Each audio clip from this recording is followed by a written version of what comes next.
God Valley is so much bigger than we all thought. Rocks pirates, Roger pirate in a straw hat, and a rocks pirate who we didn't know was a rocks pirate. And what it all comes down to is that the biggest event in modern One Piece history was orchestrated entirely by a child and some snails. This chapter is intimidating. It's almost too much. Even though a lot of it really is a glorified roll call, God Valley School has begun and we just need to make sure that all of our students are here, as well as introduce some new transfer students, particularly in class rocks. There is one panel above all others that blew me away in chapter 1096 because the sheer amount of weight and history contained within this one panel is absurd. Your eyes can dart all around it and instantly be transported back in time. I look at Kaido and I see Wano. I look at Shiki and he takes me back about a decade ago to the Strongworld era. Then I look at Whitebeard, I see Paramount War, and then what's that? Stussy on Whitebeard's shoulder. Yeah, I'm back to Egghead. But by far the biggest surprise here is Gloriosa, also known as Elder Nyon, although probably not at this time. A character who I think just about everyone had dismissed as a rocks candidate, if they even remembered she existed at all. The most popular ideas tended to focus on Shaki being a rocks member, which made sense because she was a pirate and she said that Garp had chased her. But I like this a lot more. Gloriosa is of course also a former empress of Amazon Lily. The generational order goes Gloriosa, Shaki, and then Boa Hancock. But this makes so much sense because one of the only things that we actually know about Gloriosa is that she came down with a case of love sickness like Boa Hancock did with Luffy. And Gloriosa said that she survived the condition by fleeing Amazon Lily. Now, that's also how Boa Hancock survived. She left with Luffy, and yes, she's still obsessed with him, but not in fatal physical condition. So who was it that Gloriosa fell for and followed off Amazon Lily? In the chapter, I was tempted to read this as Whitebeard, because Gloriosa and Stussy do have that brief interaction. But for the sake of just,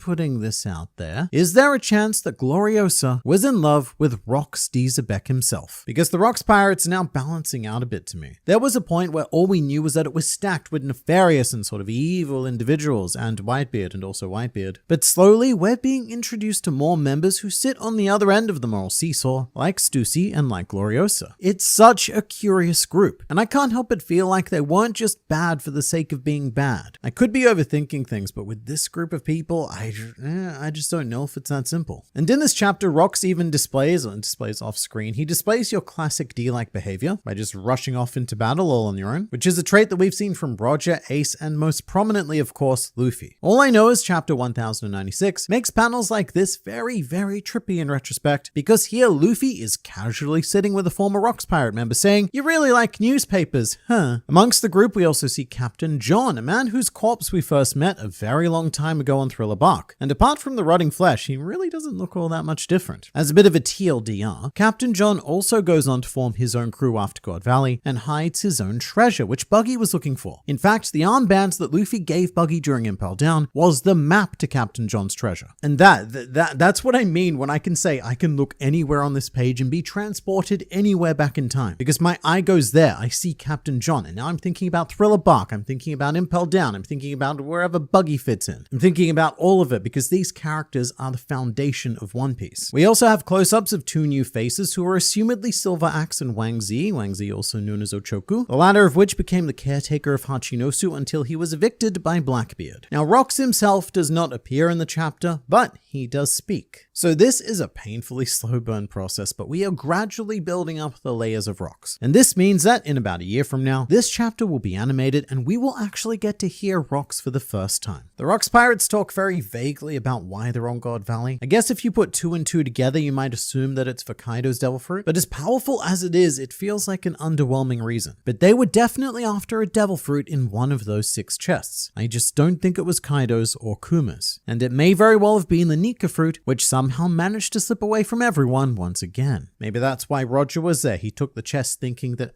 this is the Nika Fruit, this is the chosen fruit, this is good. But instead, he opens chest and there's a baby. Now, speaking of, we see a young but not the youngest Roger in this chapter, which is incredibly trippy. I feel like this image of him is sort of like discovering the missing link of Roger. He looks simultaneously like an older Ace, but also very much like a modern day Shanks. It's as if men with inherited will all follow the same aesthetic tree. As a teenager, you look like Luffy, and then as a middle-aged man, you evolve into a Shanks. Although sadly, we don't really know the true final form of the tree, because most people die before reaching it. Although looking like Ace, I mean, that makes all the sense in the world. But the Shanks resemblance, is that just me? I think that might just be me because of the straw hat. However, seeing Roger with the straw hat is unreasonably hype. This means that all of the Rocks pirates did know of Roger's straw hat era, so you've really got to wonder if the former Rocks pirate members recognized it when they all first met Luffy. It might even contribute to the quite significant amount of hatred that, say, Big Mom shows Luffy. I mean, he did do a lot of horrible things to her. He destroyed her home, he ate her cake, but the fact that he has that straw hat, that just, it makes things extra annoying. Or when Luffy meets Whitebeard at Marineford and stands next to him like they're equals. Whitebeard does clock the straw hat and it makes him think of Shanks, but is there more to it than that? Does he recognize that Shanks' hat was Roger's hat and therefore realizes that Luffy is the man Roger was waiting for? Hence why he went on to order his whole crew to protect Luffy with their lives. So this straw hat, it's cool, but it does create some inconsistencies. One thing this chapter does is raise a direct conflict with Film Red, where we see the moment immediately after God Valley, where the Roger pirates open the chest and find baby Shanks. Roger is depicted here fully clad in moustache, as well as his captain's hat, and we now know that he had neither of which at the time. And I think this just continues to inform why I'm not a huge fan of the current trajectory of One Piece movies, because they're sold on containing exclusive information that hasn't been revealed in the manga yet. So what they do is they milk Oda's story teat for a modicum of material that wasn't ready to be revealed yet, and then when it is time to reveal it in the actual story,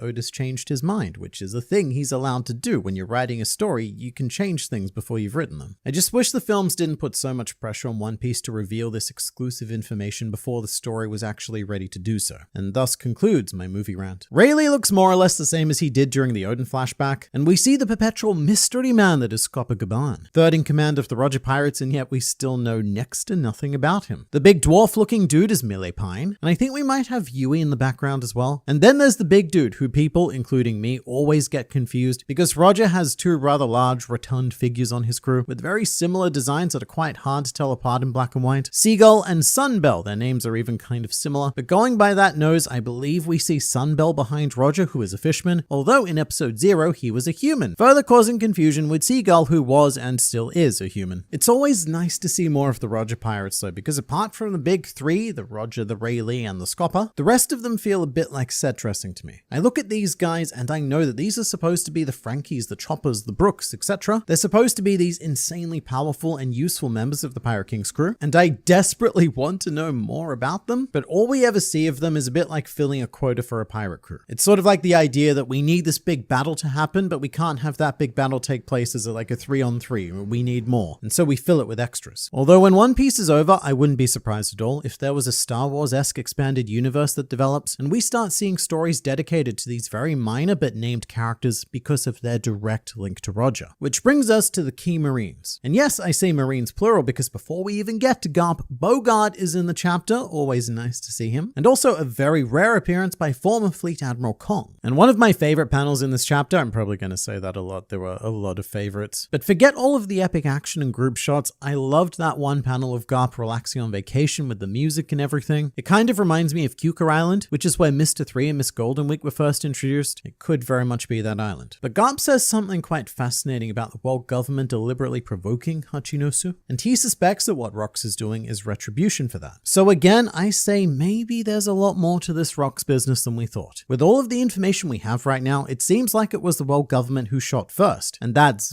very much what they do, as usual really. I swear they do nothing but create all of their own problems. And because Oda hasn't already given us enough characters in this chapter, we also have a glimpse of some of the Holy Knights, and even a family name, the Man-Maya family. So we're slowly filling in that list of the 20 founding world government families. From the brief glimpses we get of them, I do like their designs though, and I also like the idea that the next time we see them, they're going to be old grizzled veterans just like Garling. So this is like their first stage Pokemon evolutions. What we're seeing right here is the Char-Lizards, and next time we're going to get the full-on Charizards. And it's only after all of that I can even begin to talk about what this flashback is actually about. All of that was a detour. So no, we're not getting the full God Valley flashback, and I understand that many of you may feel a little blueballed by that, trust me, I get it. But also, that's just classic One Piece. And I don't particularly hate the idea of gradually seeing a flashback in pieces from the perspective of those who were there. Like the next time we see a piece of God Valley, we might see Kuma, Ivankov, and Ginny in the background, and at some stage maybe we can Frankenstein the entire event together through these various fragments. Alright, so the native hunter hunting competition somehow gets even more sickening with the whole literally putting targets on their backs. It's that one simple act that fully dehumanizes the victims. It turns them more into equipment to be used for a sport. And also calling them rabbits, that is such a simple word, but every time they used it, I felt sick. And then further categorizing them into the rare rabbits and the 13 super rare rabbits. With that said, I have to admit there's a bit of morbid curiosity in me, wanting to know who the 13 super rares were. There's Kuma, of course, but I wonder what else constitutes a super rare rabbit. And just like that, I have also become a horrible person. But as it turns out, by far the most important character on God Valley was Ginny. I don't know exactly how old she is, but this child orchestrated the most impactful event in modern day history. In modern day fictional pirate history, I should qualify. But by leaking this information, Ginny brought down the Rocks Pirates, potentially saving the world. She also created Garp the hero and began a series of events that would birth the 4 emperors, basically setting the stage for Luffy to rock up and become the Pirate King. All of this was done by a stupidly adorable child, and I especially loved the panel where she's picturing the 2 devil fruits with such an innocent imagination about how they both function. And Ginny's plan succeeds almost flawlessly, with a little bit of pushback from a rather large maternal figure. Before that though, the panel of Ivankov holding Kaido's devil fruit broke my mind brain, because if things had gone just a tiny bit differently, we would now be living in a world where Emporio Ivankov could turn into a mythical dragon, which I imagine would actually cause some conflict with the Revolutionary Army over who gets to be called dragon. My name is Dragon, but you are a dragon, this is a problem. And to make up for Ivankov having Kaido's devil fruit, I think it would be only fair that Kaido be compensated with Ivankov's devil fruit. Actually, you know what? That genuinely sounds like a fun video idea. So there's a weird moment of perspective in the chapter when Big Mom attacks Ivankov, because Ivankov is a massive kid and Big Mom is a massive woman. But because they're both on page together, they make each other look normal size. And you know what? Kuma's also there in the foreground as well. So this is 3 massive people all coming together to create the illusion of regular people. But Kuma does successfully consume his magical fruit, and this leads to a showdown with a very lone Saint Saturn, where Kuma solidifies himself as one of the greatest humans, or I guess buccaneers, just living things to have ever lived, with a fantastic speech about how no one is more or less important than anyone else, and that he's going to use his newfound power to save as many people as he can, which we've actually seen him do. He did exactly that on Sabadi. Actually, you know what? If Saturn had succeeded here, then weirdly, it probably would have stopped Luffy, because Kuma wouldn't have been around to whisk the Straw Hats away during Sabadi. So this is another big moment. The rest of the chapter then abruptly cuts to a more peaceful life in the Sorbet Kingdom, and for such a massive installment packed with grand scale characters and world building, I think that this was very necessary. And I loved that we ended the chapter with 2 people just quietly enjoying a meal. I mean, when I say it like that, it seems a bit underwhelming, but it's all about context. This is a very simple act for most of us, something that we definitely take for granted. But for Kuma and Ginny, they've never been able to live anything close to this. So even something as simple as being able to eat until you're full is beyond their wildest dreams. This is heaven for them right now. And for the first time in,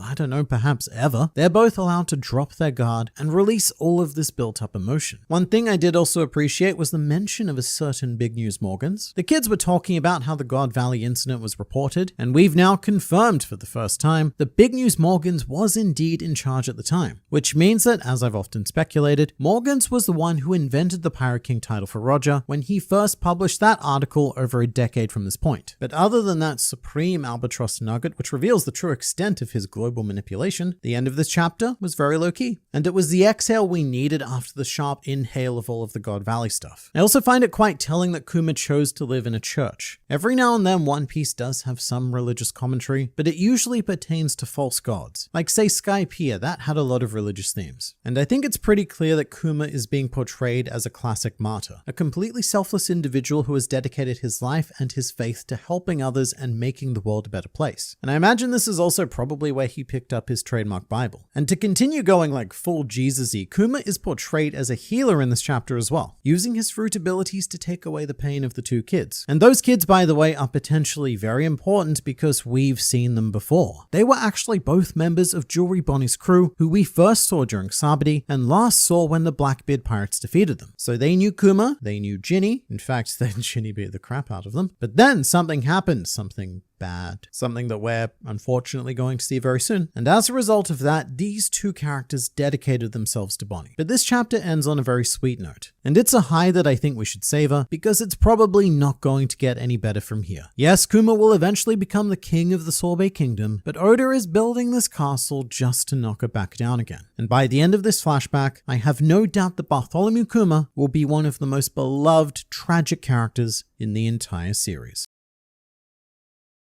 Can we speak about the Hands of Liberation? We most certainly can. It almost feels like a companion fruit to Luffy's Devil Fruit, doesn't it? Luffy awakens and signals the Drums of Liberation, and then maybe Kuma has the hands to play said Drums of Liberation. Thinking about it like that, the Nikyu Nikyu no Mi is probably the Devil Fruit that grants the most freedom. Obviously, you can go anywhere in the planet, wherever you want. You might even be able to go off planet. If you're, say, a cyborg who doesn't need to breathe in space, why not zap yourself to the moon? But you can also escape tight situations with ease. You can repel any attack, and if the attack is overwhelming, then you can just whisk yourself out of any danger. And then if you're feeling something you don't want to, you can just get rid of it. Or if you've had a bad experience, not necessary, just wipe that in their memory. So much freedom, and all of this in contrast to a lifetime of enslavement. Because we know that once he grows up, Kuma is going to become a world government servant. Because before we knew anything else about him, what we knew was that he was by far the most loyal warlord of the sea, eventually losing free will and free thought and just ending up as a shell. A shell with the most free power in the world. It's twisted irony. But it also works because Kuma rarely uses this power on himself. He primarily uses it to liberate others and then remains behind to take on their consequences. A small example of which was when he removed the pain of the two kids, and that pain, it has to go somewhere, right? I suppose it could just remain in bubble form like Kuma's memories, but I feel like what happened is that Kuma then went and absorbed their pain himself, because he is on a very Jesus-y trajectory right now, suffering for the sins of others and such. And it continues to make Sabati a lot more impactful in retrospect. Because of course our Joy Boy was saved by the Hands of Liberation, whilst Kuma put himself in a position of enslavement. AKA not very liberated. He's always sacrificing himself for the sake of others, and it makes me real curious to find out just how many people he saved by becoming known as the Tyrant. What we know is that Kuma eventually becomes the king of the Sorbet Kingdom, but I can't see him striving for that position himself. It might more likely be that everyone else in the Sorbet Kingdom elected him as king, as they see him as the best person for the role, which Kuma reluctantly accepts. But then, problem. This leads to a tricky situation because now that he's the king, this alerts the world government to his existence. So they threaten to bust a call or emu blast the Sorbet Kingdom unless Kuma gives in to their demands. But also Saturn knew that Kuma knew about Nika. So Kuma must have had to pay a huge cost for the world government to leave him alive and let him work for them as a warlord. And you know, for most of my time as a One Piece fan, Bartholomew Kuma has widely been considered to be the most boring and unpopular of warlords. Like, he barely, and I guess that's a pun, he barely scraped into the top 100 in the global popularity poll. He was 98th, and now I think we're on the verge of solidifying him as an all-time fan favorite. Of course, there's now speculation wondering if the Nikyu Nikyu is a secret mythical Zoan. That's the floodgate that Luffy's fruit opened up. Now everything is a hidden mythic. It's also not lost on me that the Hands of Liberation are probably going to be used one last time on Egghead Island. Perhaps to give Luffy that one final push of liberation. And when Kuma arrives, it will probably be his final act. Narratively appropriate because by that time we'll have gone through his whole life. We'll have seen his entire journey just in time for its ending. The fact Kuma wears a jacket with a target on it as an adult makes such sense now too. You know, I've genuinely never thought about it that way, but that is 100% true. Modern day Kuma wears a coat with crosshairs on it. Instead of a target on his back, he's wearing a target proudly on his front. And of course, moving from archery to some more advanced weaponry also represents how his body has evolved as well. It's one of those things where I'm like,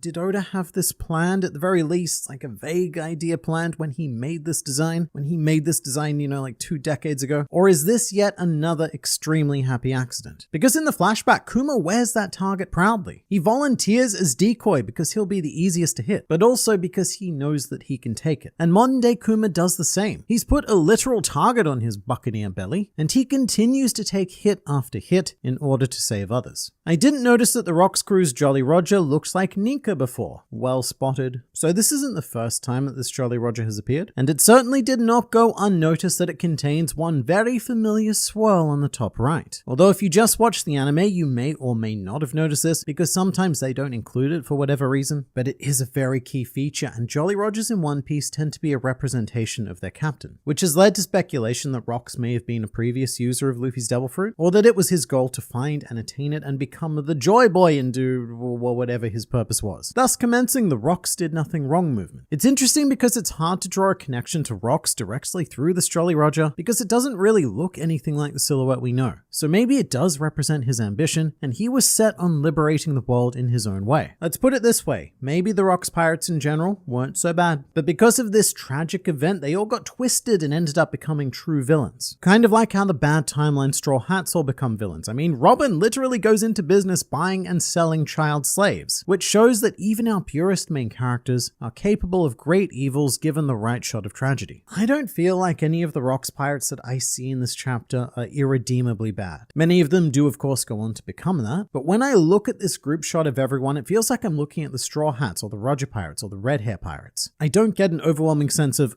these are the bad guys. Hearing Garp saying, "I've told you many times, don't poke the hive or you will get stung," hits differently today. I didn't even think about that. In chapter 1096, we have Garp telling Kong that, look, this is what you get for messing with Hachinosu. Meanwhile, earlier in this very same arc, Garp did the exact same thing. He invaded and thus messed with Hachinosu, and as a result, he got stung by the beehive. Or by the bees, I guess. As far as I'm aware, the hives themselves don't sting. But it adds a lot of feeling to Garp's decision to go and save Kobe. I've always thought that Garp knew this wasn't going to end well for him, but as it turns out, he himself knew that on a much deeper level. Garp had resigned himself to finding out long before he made the decision to F around. I was completely shocked that Big Mom attacking Eva. Given what we learn about her in Wano, I didn't think she would attack a child. So what the commenter is referring to here is mother mode, which is linguistically fun, because we discovered her weakness to children while Big Mom was on the hunt to murder a kid. But mother mode isn't explained beyond Prometheus going, yeah, it's a thing she does every now and then with children. And I guess my first semantic response is that Ivankov isn't a little kid, he's a very big kid. But I also suspect that mother mode only developed as her family expanded. However, God Valley took place 38 years ago, which means that at the time, Big Mom already potentially had 19 sons and 11 daughters. Charlotte Montdeur was actually born in the same year that God Valley took place, he's 38 years old. So I guess earlier that year, Big Mom must have been impregnated by a clown. So we can slap that on the official One Piece timeline. But at this stage, Linlin potentially already had 30 kids. And speaking of kids and births and such, when I first read the chapter, I thought that the fisherman slave here might have been Hack, because Oda does focus on him, but Hack isn't a shark fisherman, and also, coincidentally when looking at Mondour's age, I discovered that Hack was also born during the God Valley incident year. And all I can say now is that Hack does not look particularly great for his age, which again is only 38. So I don't know when exactly Mother Mode came along, but the real answer is probably this one. Mother Mode was created for a very specific narrative instance, and it is completely inconsistent outside of that one time. My only question is, how did Saturn didn't notice Big Mom? Or Big Mom didn't notice Saturn? They didn't even talk or saw each other when Eva and Kuma was in the same place. So yeah, they were in the same place at the same time. Ivankov was even talking to Kuma right before Saturn deathwinged him. And for what it's worth, in the anime, I am sure that they'll cut to a Big Mom reaction shot, and then she'll say something like, Mama, Goro say, I don't know.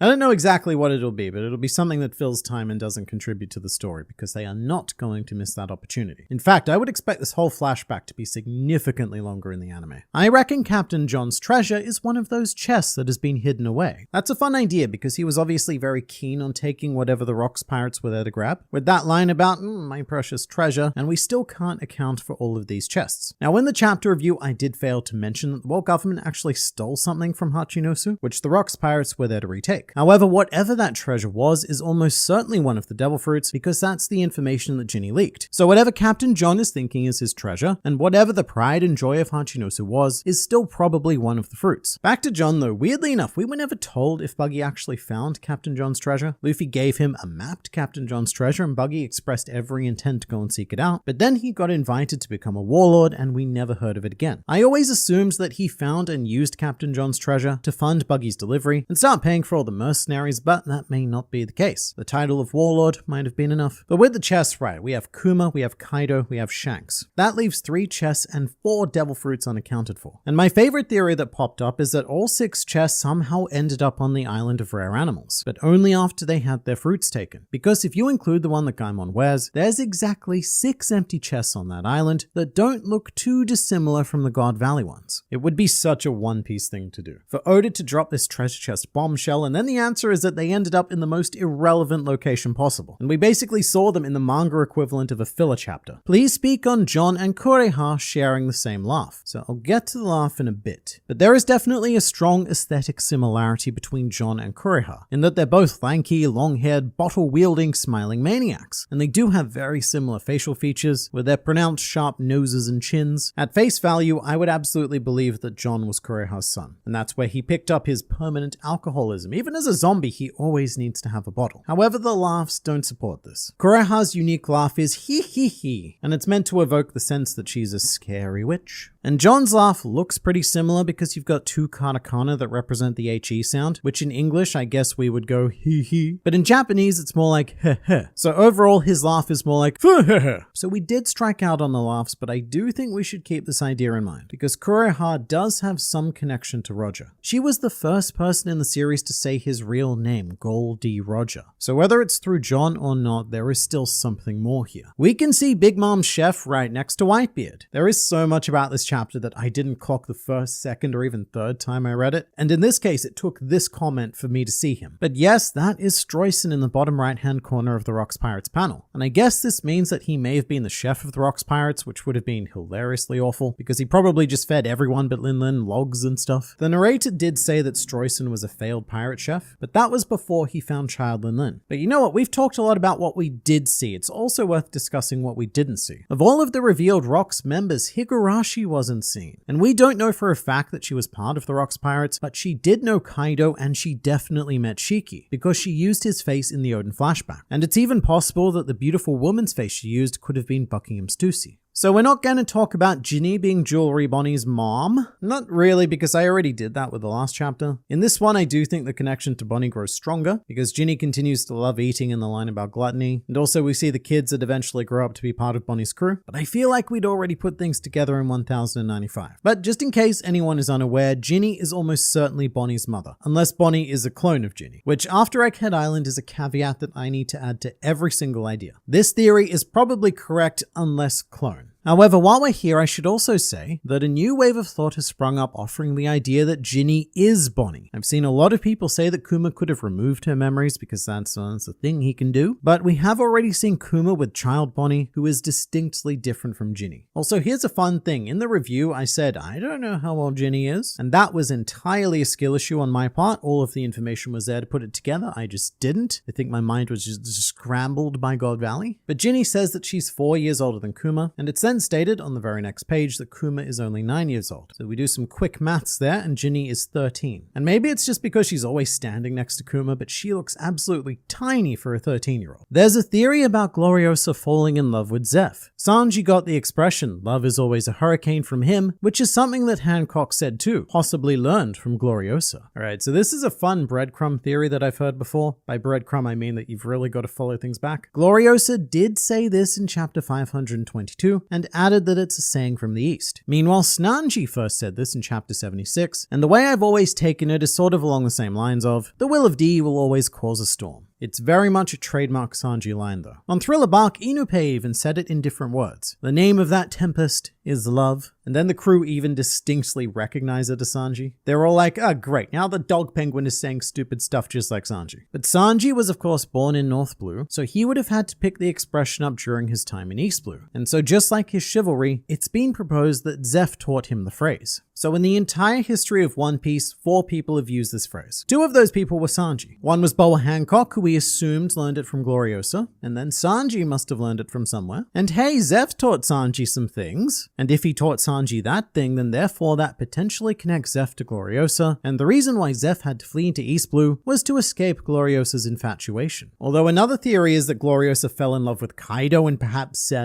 how should I put this, succeeded in the physical manifestation of said love. And thus, we have Yamato. I don't think the ages line up very nicely on that one though. Yamato was born 10 years after God Valley, and the Rocks Pirates had long since broken up. Also, do you want to know a crazy fact about Amazon Lily? It wasn't supposed to appear when it did in the story. Luffy probably wasn't going to be sent there because Oda wanted to save its reveal for later. However, Oda moved it forward so that the Amazon Lily arc would be finished by the time his daughter started school, because he was worried about the amount of scantily clad women on the island and how that would impact his daughter at school. That comes from a TV interview he did in 2019. That was also when they went inside of his house and filmed all of the wacky crap that he has. But you let me know in the comments, who do you think Gloriosa fell in love with?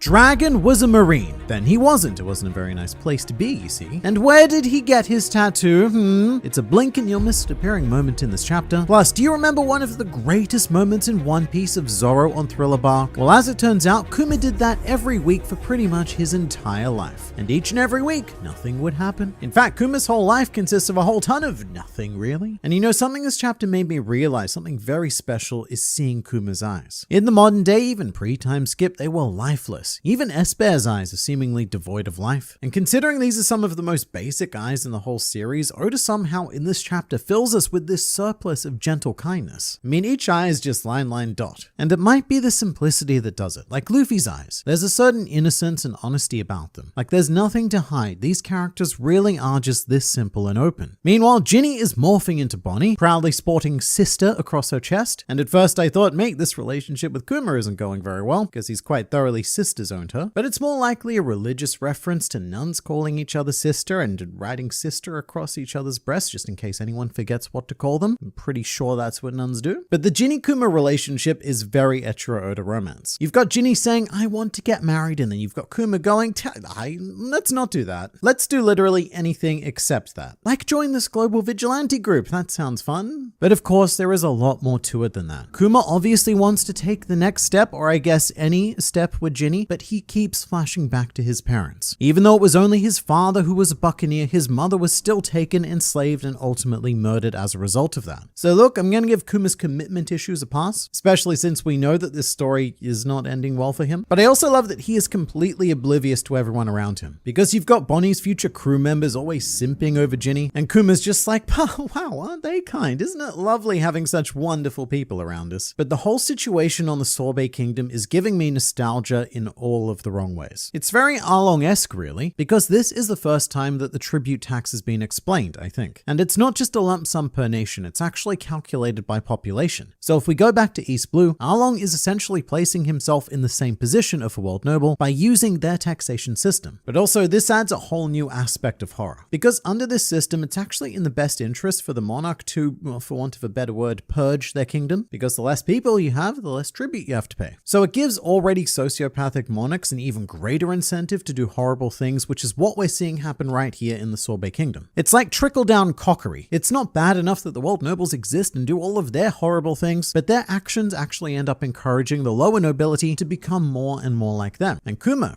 sees that. He's watching the evolution of the Sorbet Kingdom slowly morphing into Marijois, and that's what pushes him to perform his Ursa Shock, to actually hurt people for the very first time, but we'll get into that in a bit. King Bakori is a pretty clear juxtaposition to Kuma, this wealthy, miserly king who refuses to spend a modicum of cash monies to feed his people, versus Kuma, a man who effectively has nothing, but gives everything he does have to others, even if that's his own physical well-being. So speaking of, we were very right about Kuma taking all of the pain himself, and it looks like he creates roughly the same size bubble as Luffy's pain and anguish on Thriller Bark. Remembering that Kuma is a pretty big boy, so this bubble is actually colossal, and the scale is not an accident. What Zoro did that one time on Thriller Bark, Kuma was doing regularly once a week for I don't even know how long. Long time. More than once. More than twice. Long time. And it gives a lot of meat to why Ginny was acting a bit snappy towards all of the elderly people, because even seeing their happy faces, Ginny knew the toll that this was going to take on Kuma. With the old people though, look, it's the small things that makes me appreciate Eiichiro Oda's artistic skill the most, because you look at this gaggle of elders, and and they all have such unique designs. Faces, hairstyles, assorted wrinkles, and perhaps most impressively, they all have stupidly detailed unique clothing. And he can just crap that framework out in a couple of minutes. So for that reason, I really appreciate the Gang of Elders. Sadly though, since we met these people when Kuma was 17, I imagine that they're all dead now. Zoro's Thriller Bark scene hits a lot harder now. When that first happened on Thriller Bark, Kuma was such an unknown quantity. It was hard to know whether he was really on our side or if he was playing some sort of sick torture game to see how far he could push people. Kuma even has this super chilling line. In exchange, I will give you a glimpse of hell. And along with this whole scene, this line has much more meaning now. Because as it turns out, Kuma himself was very well acquainted with this hell. It's a hell that he'd been living his entire life. As a child slave, he was being beaten, and then when he was free, he was willingly taking on other people's pain. And I think it's worth asking the question, has Kuma ever known a life without horrific pain? Although Kuma's whole involvement on Thriller Bark only becomes more fascinating, because back then it did look like he was about to kill Luffy with his cyborg laser mouth. But then after all of this, Kuma leaves and says, "He's your son after all, Dragon," and remembering that this was a time before that was publicly known. Emporio Ivankov didn't even know that Dragon had a son. So what was Kuma's intent there? Was he actually going to kill and or capture Luffy? Maybe he did a Mihawk and was like, alright, let's just leave his survival to fate. Enter Zoro, the Kuma of the Straw Hats. Of each of the crew members, he's definitely the one that tends to endure the most physical pain. And Zoro even asked Kuma to change the location so that he can bear the suffering on his own. Just like how Kuma did the same in the privacy of his church house. With Zoro, it makes me wonder if Kuma has ever made this offer to others before. And if so, how many people have actually taken him up on it after receiving that small bubble taste? I can definitely imagine Zoro being the first person other than Kuma to do it. And then maybe Kuma saw part of his younger self and thought even though his time has passed, there is still hope. Especially since Zoro was just a regular dude. He's not even a buccaneer. But I need to know what created this Kuma. The Kuma we meet on Thriller Bark is absolutely not the same person to the pure-hearted martyr we're seeing right now in this flashback. Thriller Bark Kuma seems significantly more disillusioned with the world. He's almost apathetic in the way that he targeted Luffy. Yeah, it's Dragon's son and, I like Dragon, but orders are orders. If it's meant to be, he'll survive, or not. I, Kuma, do not care because hope is dead. And this is the same Kuma who didn't lose hope when his mother died or when his father died. So what is it that triggers this transformation? Ginny perhaps, or maybe it's even deeper than that. One way I could see this apathetic transformation happening would be if the people of Sorbet Kingdom turned against him, like everyone whose pain and suffering he endured, for all of it to amount to betrayal or something along those lines. But with those people, I love that even after joining the Revolutionary Army, Kuma kept coming back to them. And the reason why he kept going back to the Sorbet Kingdom was to absorb their pain and make them happier. To the Ursa's shock now, because this moment is not to be underestimated. Up until this point, Kuma has taken insane quantities of pain, but this is the first time that he's ever hurt other people, which we know that he's definitely more than willing to do in the modern timeline, but this is our first step towards that. Our first step in breaking down a seemingly unwavering pacifist. And what it took was threatening others with the same hell that he experienced as a slave. And from here, I think that Kuma is only going to be pushed further and further and further. But also, this was a pretty important step because Kuma was about to join an army, and armies, they're generally known for engaging in fight battling, which tends to hurt people. And on that note, Emporio Ivankov again proves why he is one of the greatest characters in this world, showing up magically in yet another time of need, and also in yet another prison-based situation. And we see a lot of new revolutionaries in this chapter, or freedom fighters. And to this, I have the same praise as I did with the old people. Oda just craps out this legion of brand new and unique freedom fighters. And for a brief moment, I thought that one of them may have been Bello Betty because of the similar top hat and skirt aesthetic, but Bello Betty would have been about 12 years old at the time, I think. So these guys, I'm pretty sure are all brand new. And it worries me that I don't recognize a lot of these characters because they seem like pretty important figures in the early days of the Revolutionary Army. So they all potentially met very, very tragic fates. Seeing Kuma look up to Dragon was very powerful though, because you know what Kuma's seeing. He's looking to Dragon as a role model in the same sort of way that Kuma's father looked to the sun god Nika. But Kuma has found someone of substance who could actually potentially deliver on that. Someone who isn't just a legend, someone tangible. And then what happens? Dragon's son goes on to become the aforementioned sun god, a sun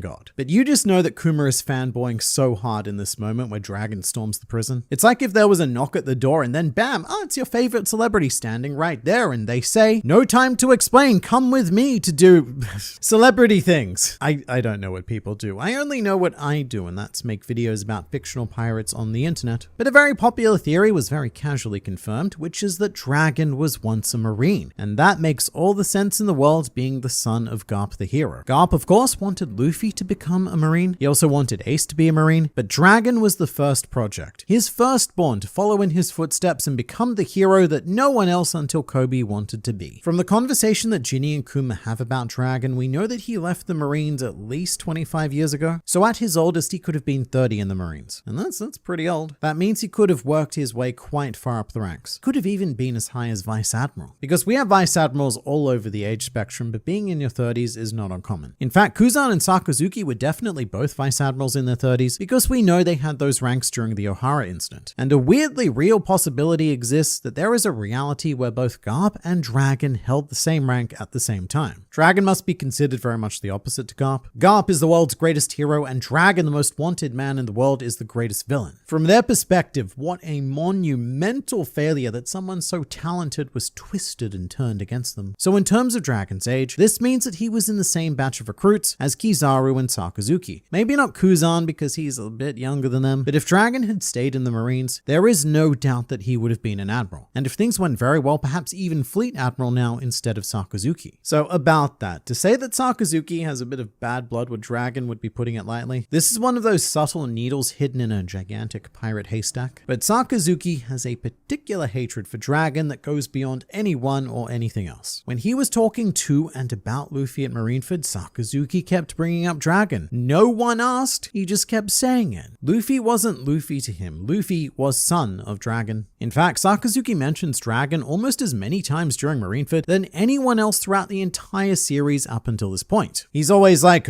son of Dragon must kill Dragon's son. Hand over, son of Dragon, Jinbei. In fact, he says that last line twice. And that's what leads to his very purist approach of stating that Luffy was a criminal by blood. It's just genetic because you're the spawn of Dragon. Ooh, Dragon, don't like Dragon, bad man. Me, Sakazuki, good man. Me, kill son of bad man. Because son of bad man is also bad man, and that makes me even gooder man. And this prejudice is starting to make a lot more sense because Dragon and Sakazuki are both exactly the same age. They're both 55. So they were probably recruits together. Sakazuki may have been the Helmeppo to Dragon's Kobe. They may have been close comrades or even friends for about a decade. And again, if Dragon had remained in the Marines, I have no doubt that they would both have been admirals together. But then Dragon went and committed the ultimate taboo, the greatest of insults to the justice. And now it's very, very personal for Sakazuki because he went well out of his way to try and kill Luffy after executing Ace. The way I see it, killing Ace was his duty, but killing Luffy was his passion. And knowing that Dragon was a Marine makes that conversation with Vegapunk on Ohara a lot more interesting because Dragon was sickened to hear that Stella was employed by the world government. What a shill. But then Stella replies, the world government is a massive organization, and within the Navy in particular, there are many reasonable people to be found. Don't lose sight of the goal, Dragon. And this now is a pretty amazing clapback because Dragon himself was one of those reasonable people to be found. So Stella shut him up pretty good. And another oh snap line is when Kuzan was fighting Garp on Hachinosu and said something like, you have a habit of raising enemies, Garp. So that was much more true than we thought and a pretty significant deep cut. This probably isn't the week for it, but at some stage I think it would be worth looking into the endless optimism of Monkey D. Garp. For him to keep going even though the closest people in his life keep turning to the complete opposite path of him. His son, his grandson, his son, all of this, and he just keeps smiling all the way through, which is a very Joy Boy-esque trait. And just imagine if Kobe failed him as well. Garp would immediately move on and just say, well, at least I've still got Helmeppo. Something we should talk about before we get to the big question though, is that this was an unusually short chapter. Standard desirable chapter lengths in Weekly Shonen Jump are somewhere between 15 to 18 pages. This one was 13. And there are a whole lot of series out there where short chapters are more normal than others, but that's mainly where my concern comes from. Because there we're talking series like Jujutsu Kaisen and Hunter x Hunter. And in those cases, a lot of the times the chapters are shorter because the authors have health issues preventing them from meeting the 15 to 18 page standard. So I did look this up, and in 1097 chapters of One Piece, there are only 3 examples of a 13 page chapter. This one, 803 and 825. So it does make me worry just, ever so slightly about about Oda because he is the hardest working man in manga and he did just have surgery. But I'm not going to do any wild speculating now because it's not unprecedented, just incredibly rare and very unusual. So let's put that aside for now and talk about Bonnie. She wasn't in this chapter, and that's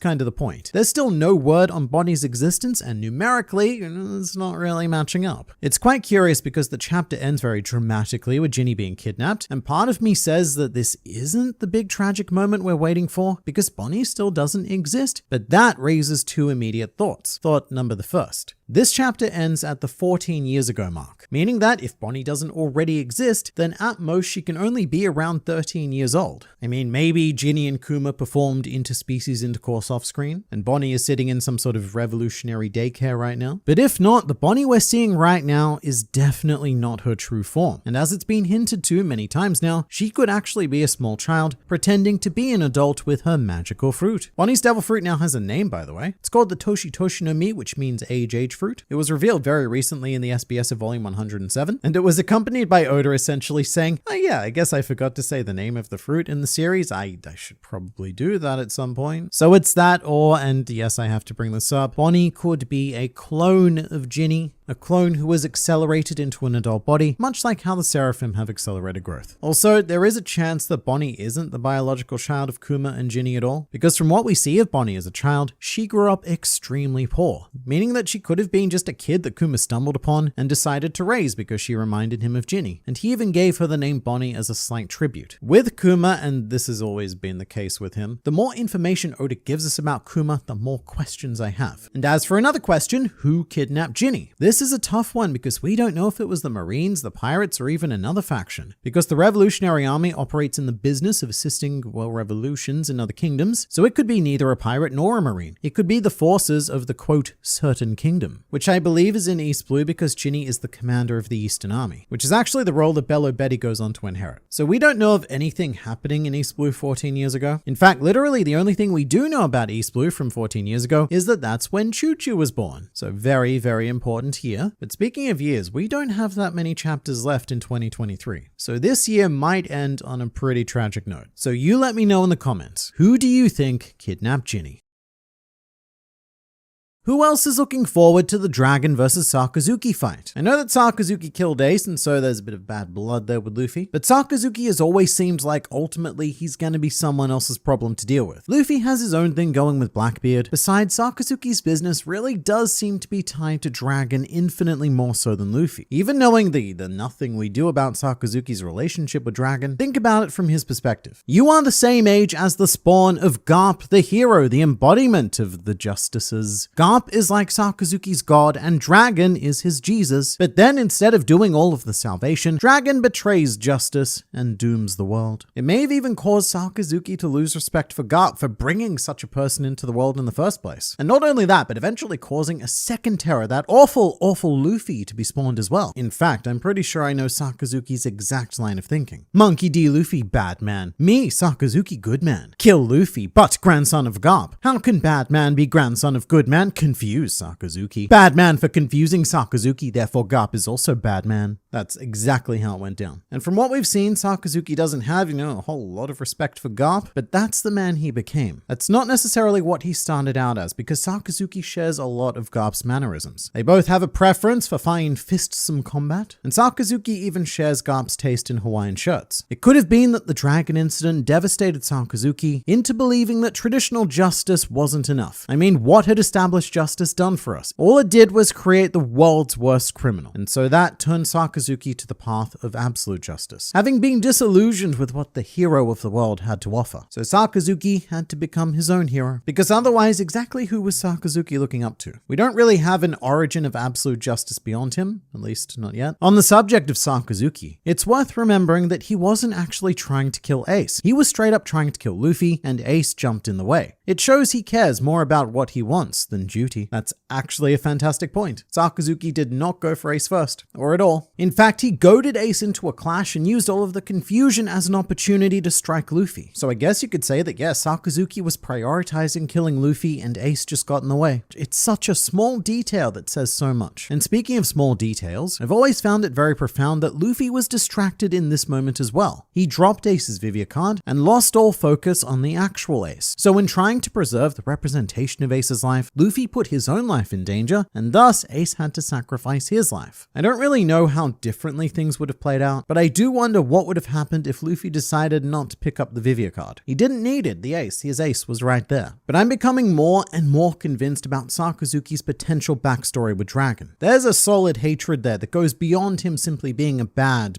criminal man. Did you notice the cloth around Dragon's leg is the same pattern as the tattoo he would later get? So in that group shot of the Revolutionary Army, you can very clearly see Dragon's future face tattoo currently hugging some thigh, and Oda has made sure to draw it sticking out very prominently as the foreground leg. This isn't the first time we've seen this though. Just in case you missed it, the leg wrap first appeared in chapter 1066 during that short flashback of Dragon and Vegapunk on Ohara, and it definitely has some special meaning. It's not just Dragon's personal sense of aesthetic flair, because eventually he does make the decision to commit to it being on his face. And that's a very bold statement. One idea that often gets tossed around is that either Dragon, Dragon's mother, or Luffy's mother are Shandian, because they sport tattoos in very similar locations across the left eye, so it could have a much deeper historical and cultural meaning. Like, here's a stupid example. Say Dragon was engaged to a Shandian tribe member, and instead of your classic Western engagement ring, Dragon was then given a temporary mark of the tribe to wear. But then,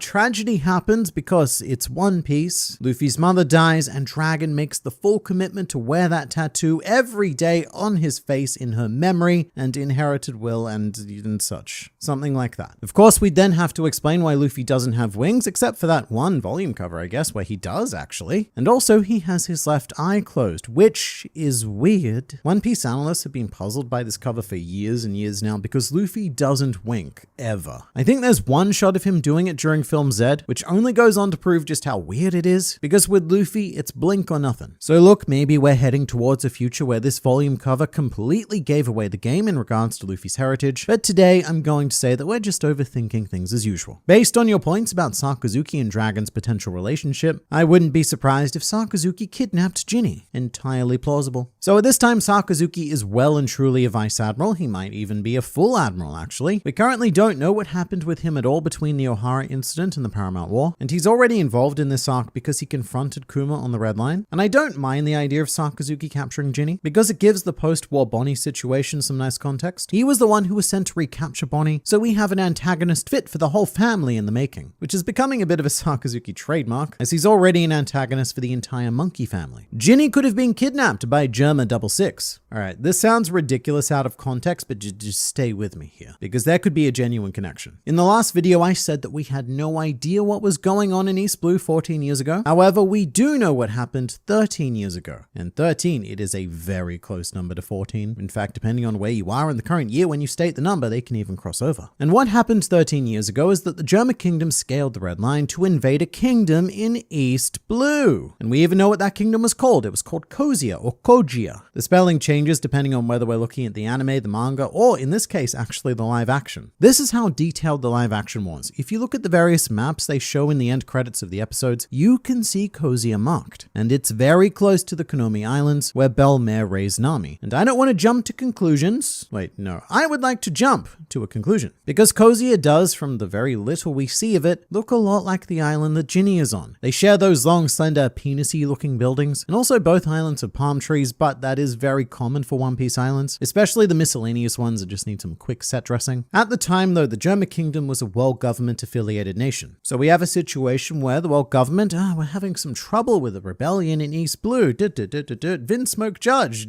take care of it now. So the Germa could have been contracted to step in and quell the Revolutionary Army. I mean, it's almost certainly what was happening on Broccoli Island when we were first introduced to Ichiji and Niji. That nation broke out into civil war for 2 whole years, which may have been sparked by the Revolutionary Army. So look, the timeline, it doesn't currently match up perfectly, but this is a story, not actual history, as far as I'm aware. And I think it would be a really fun idea and a great way to keep Judge and the whole Mads aspect integrated into the Egghead arc, especially after we got his whole cover story with Caesar and Stella. It's probably wrong, but it's plausible. And also, it'd be really fun because we might even get just a little tiny hint of Sanji in the flashback as well. So again, it's plausible, which is more than I can say for what's happening on Twitter right now. Because for whatever reason, I cannot escape this image, which you may recognize as Ginny from Harry Potter in her post-time skip form, aka she's now an adult. And currently Twitter is erupting because it's been discovered that the name of Ginny's actress is Bonnie. And so now this is being used as evidence that Ginny and Bonnie are the same person. It's a genuinely fun coincidence, but no crazier than Australian veteran 10 News reporter Harry Potter, who made a name for himself long before the books did. We even have a Harry Potter award in his honor. Harry Potter?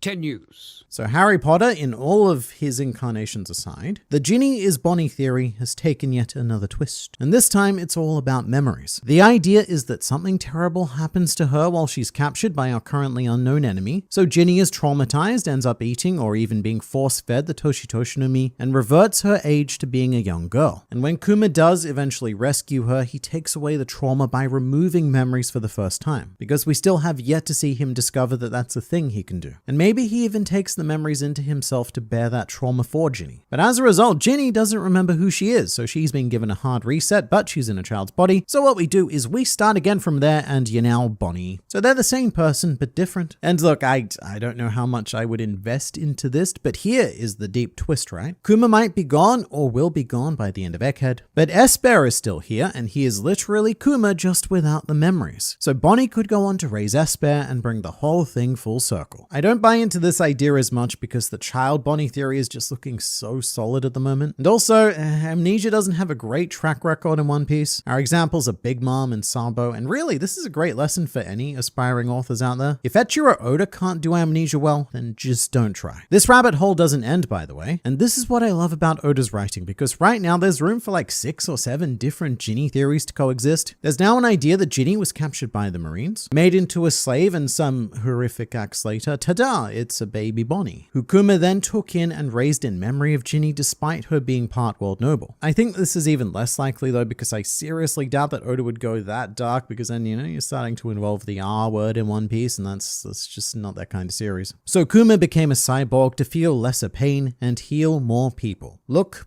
I don't want to believe it, because it continues to make his story that much more tragic, but I could believe it. At some point, Kuma needs a reason to start up his unlikely friendship with Dr. Vegapunk. And as well-intentioned of a lad as he is, I think it's perfectly reasonable to think that he may have asked Vegapunk to augment his body in order to accept more pain, so that he could keep returning to the Sorbet Kingdom and performing his services. And over time, this was too much even for a bulky buccaneer body to handle. Parts of him started failing, falling off, or just plain getting destroyed. And gradually, Kuma was converted into a cyborg. Not out of some extreme well-government experiment, but out of necessity for him to continue absorbing people's pain. It may have even reached a point where Kuma was willing to sacrifice parts of his soul so that he could, well, just feel less, to dull the pain. And here's the most tragic outcome that I can think of right now. What if Kuma isn't going to Egghead Island? What if his final act is to activate and teleport himself back to the Sorbet Kingdom to take all of its citizens' pain and suffering away one last time? His final act is just to help a bunch of old people, and that's where he breaks down for good. It's just such an Oda maneuver for Kuma's conversion to be his idea rather than a world government compromise. And it's something that Stella could ethically do because, yeah, he's a good guy. He probably doesn't want to help the world government eradicate the existence of the greatest saint to have ever lived, but he will help that saint achieve his mission. If I get in a Grand Line review video, it might help me with my mother issues. Yeah, it's fair enough. Let me know how it goes. I like how Oda contrasts the horrible acts of the Celestial Dragons, who are all called Saint so-and-so, by telling the backstory of an actual saint and martyr with Kuma. Good job, Oda. Kuma is an actual saint. He's a pastor, but he's remembered as a tyrant, which is what the world nobles actually are. It's a complete flip. And also the situation with the Sorbet Kingdom could have been part of what contributed to the Goa Kingdom situation in Luffy's flashback. King Aho Desunen IX said that it was the citizens of the Grey Terminal's fault for not being born as aristocrats, meaning it was their fault for not being born into the resources to pay for the privilege of life. And if I remember correctly, Saint Jalmark went to the Goa Kingdom for an inspection inspection or an investigation. And part of this could have been to conduct a census of the population to determine what the Goa Kingdom's tribute would be. And one way that we can make our kingdom seem a little cleaner and also reduce our taxes is to slaughter a whole ton of poor people. Also, as time goes on, the concept of the pacifista only become more and more twisted to invest into constructing an army of the deadliest weapons in the world, all modeled after someone who was a pacifist and lived his life with the mission to minimize pain and suffering. They also solidify Kuma's legacy as a tyrant because now there's a whole army of tyrants being deployed around the world. The world government really went out of their way to destroy each and every part of this man, his body, his soul, and his legacy. Although even if we do lose Kuma, these pacifista aren't going anywhere, and I wonder if by the end of the series, they'll be put to use performing good deeds for the elderly, and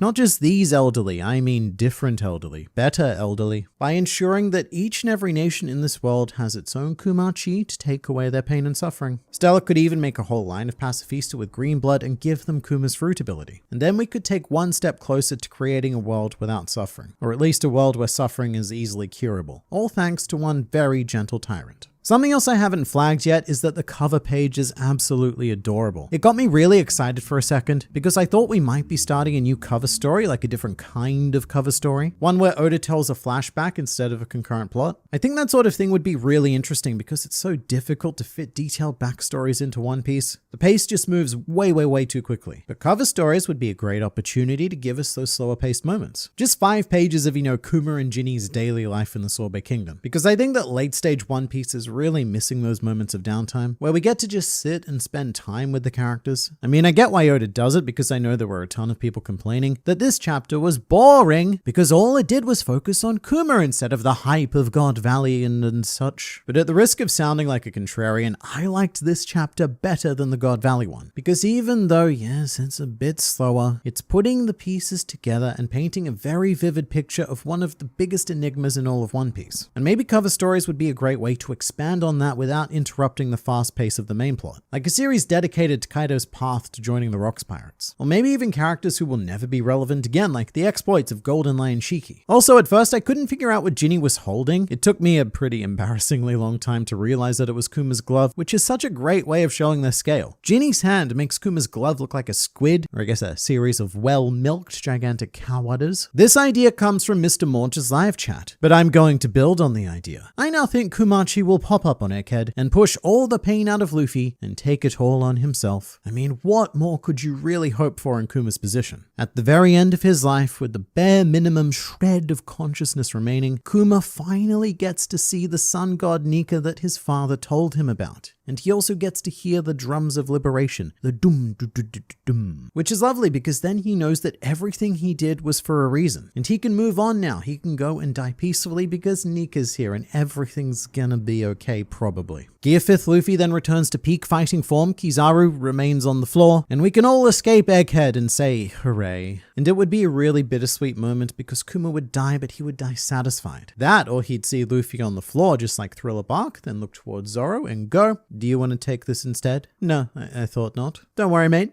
This one's on me. And thus endeth the life and times of Bartholomew, middle name Kuma.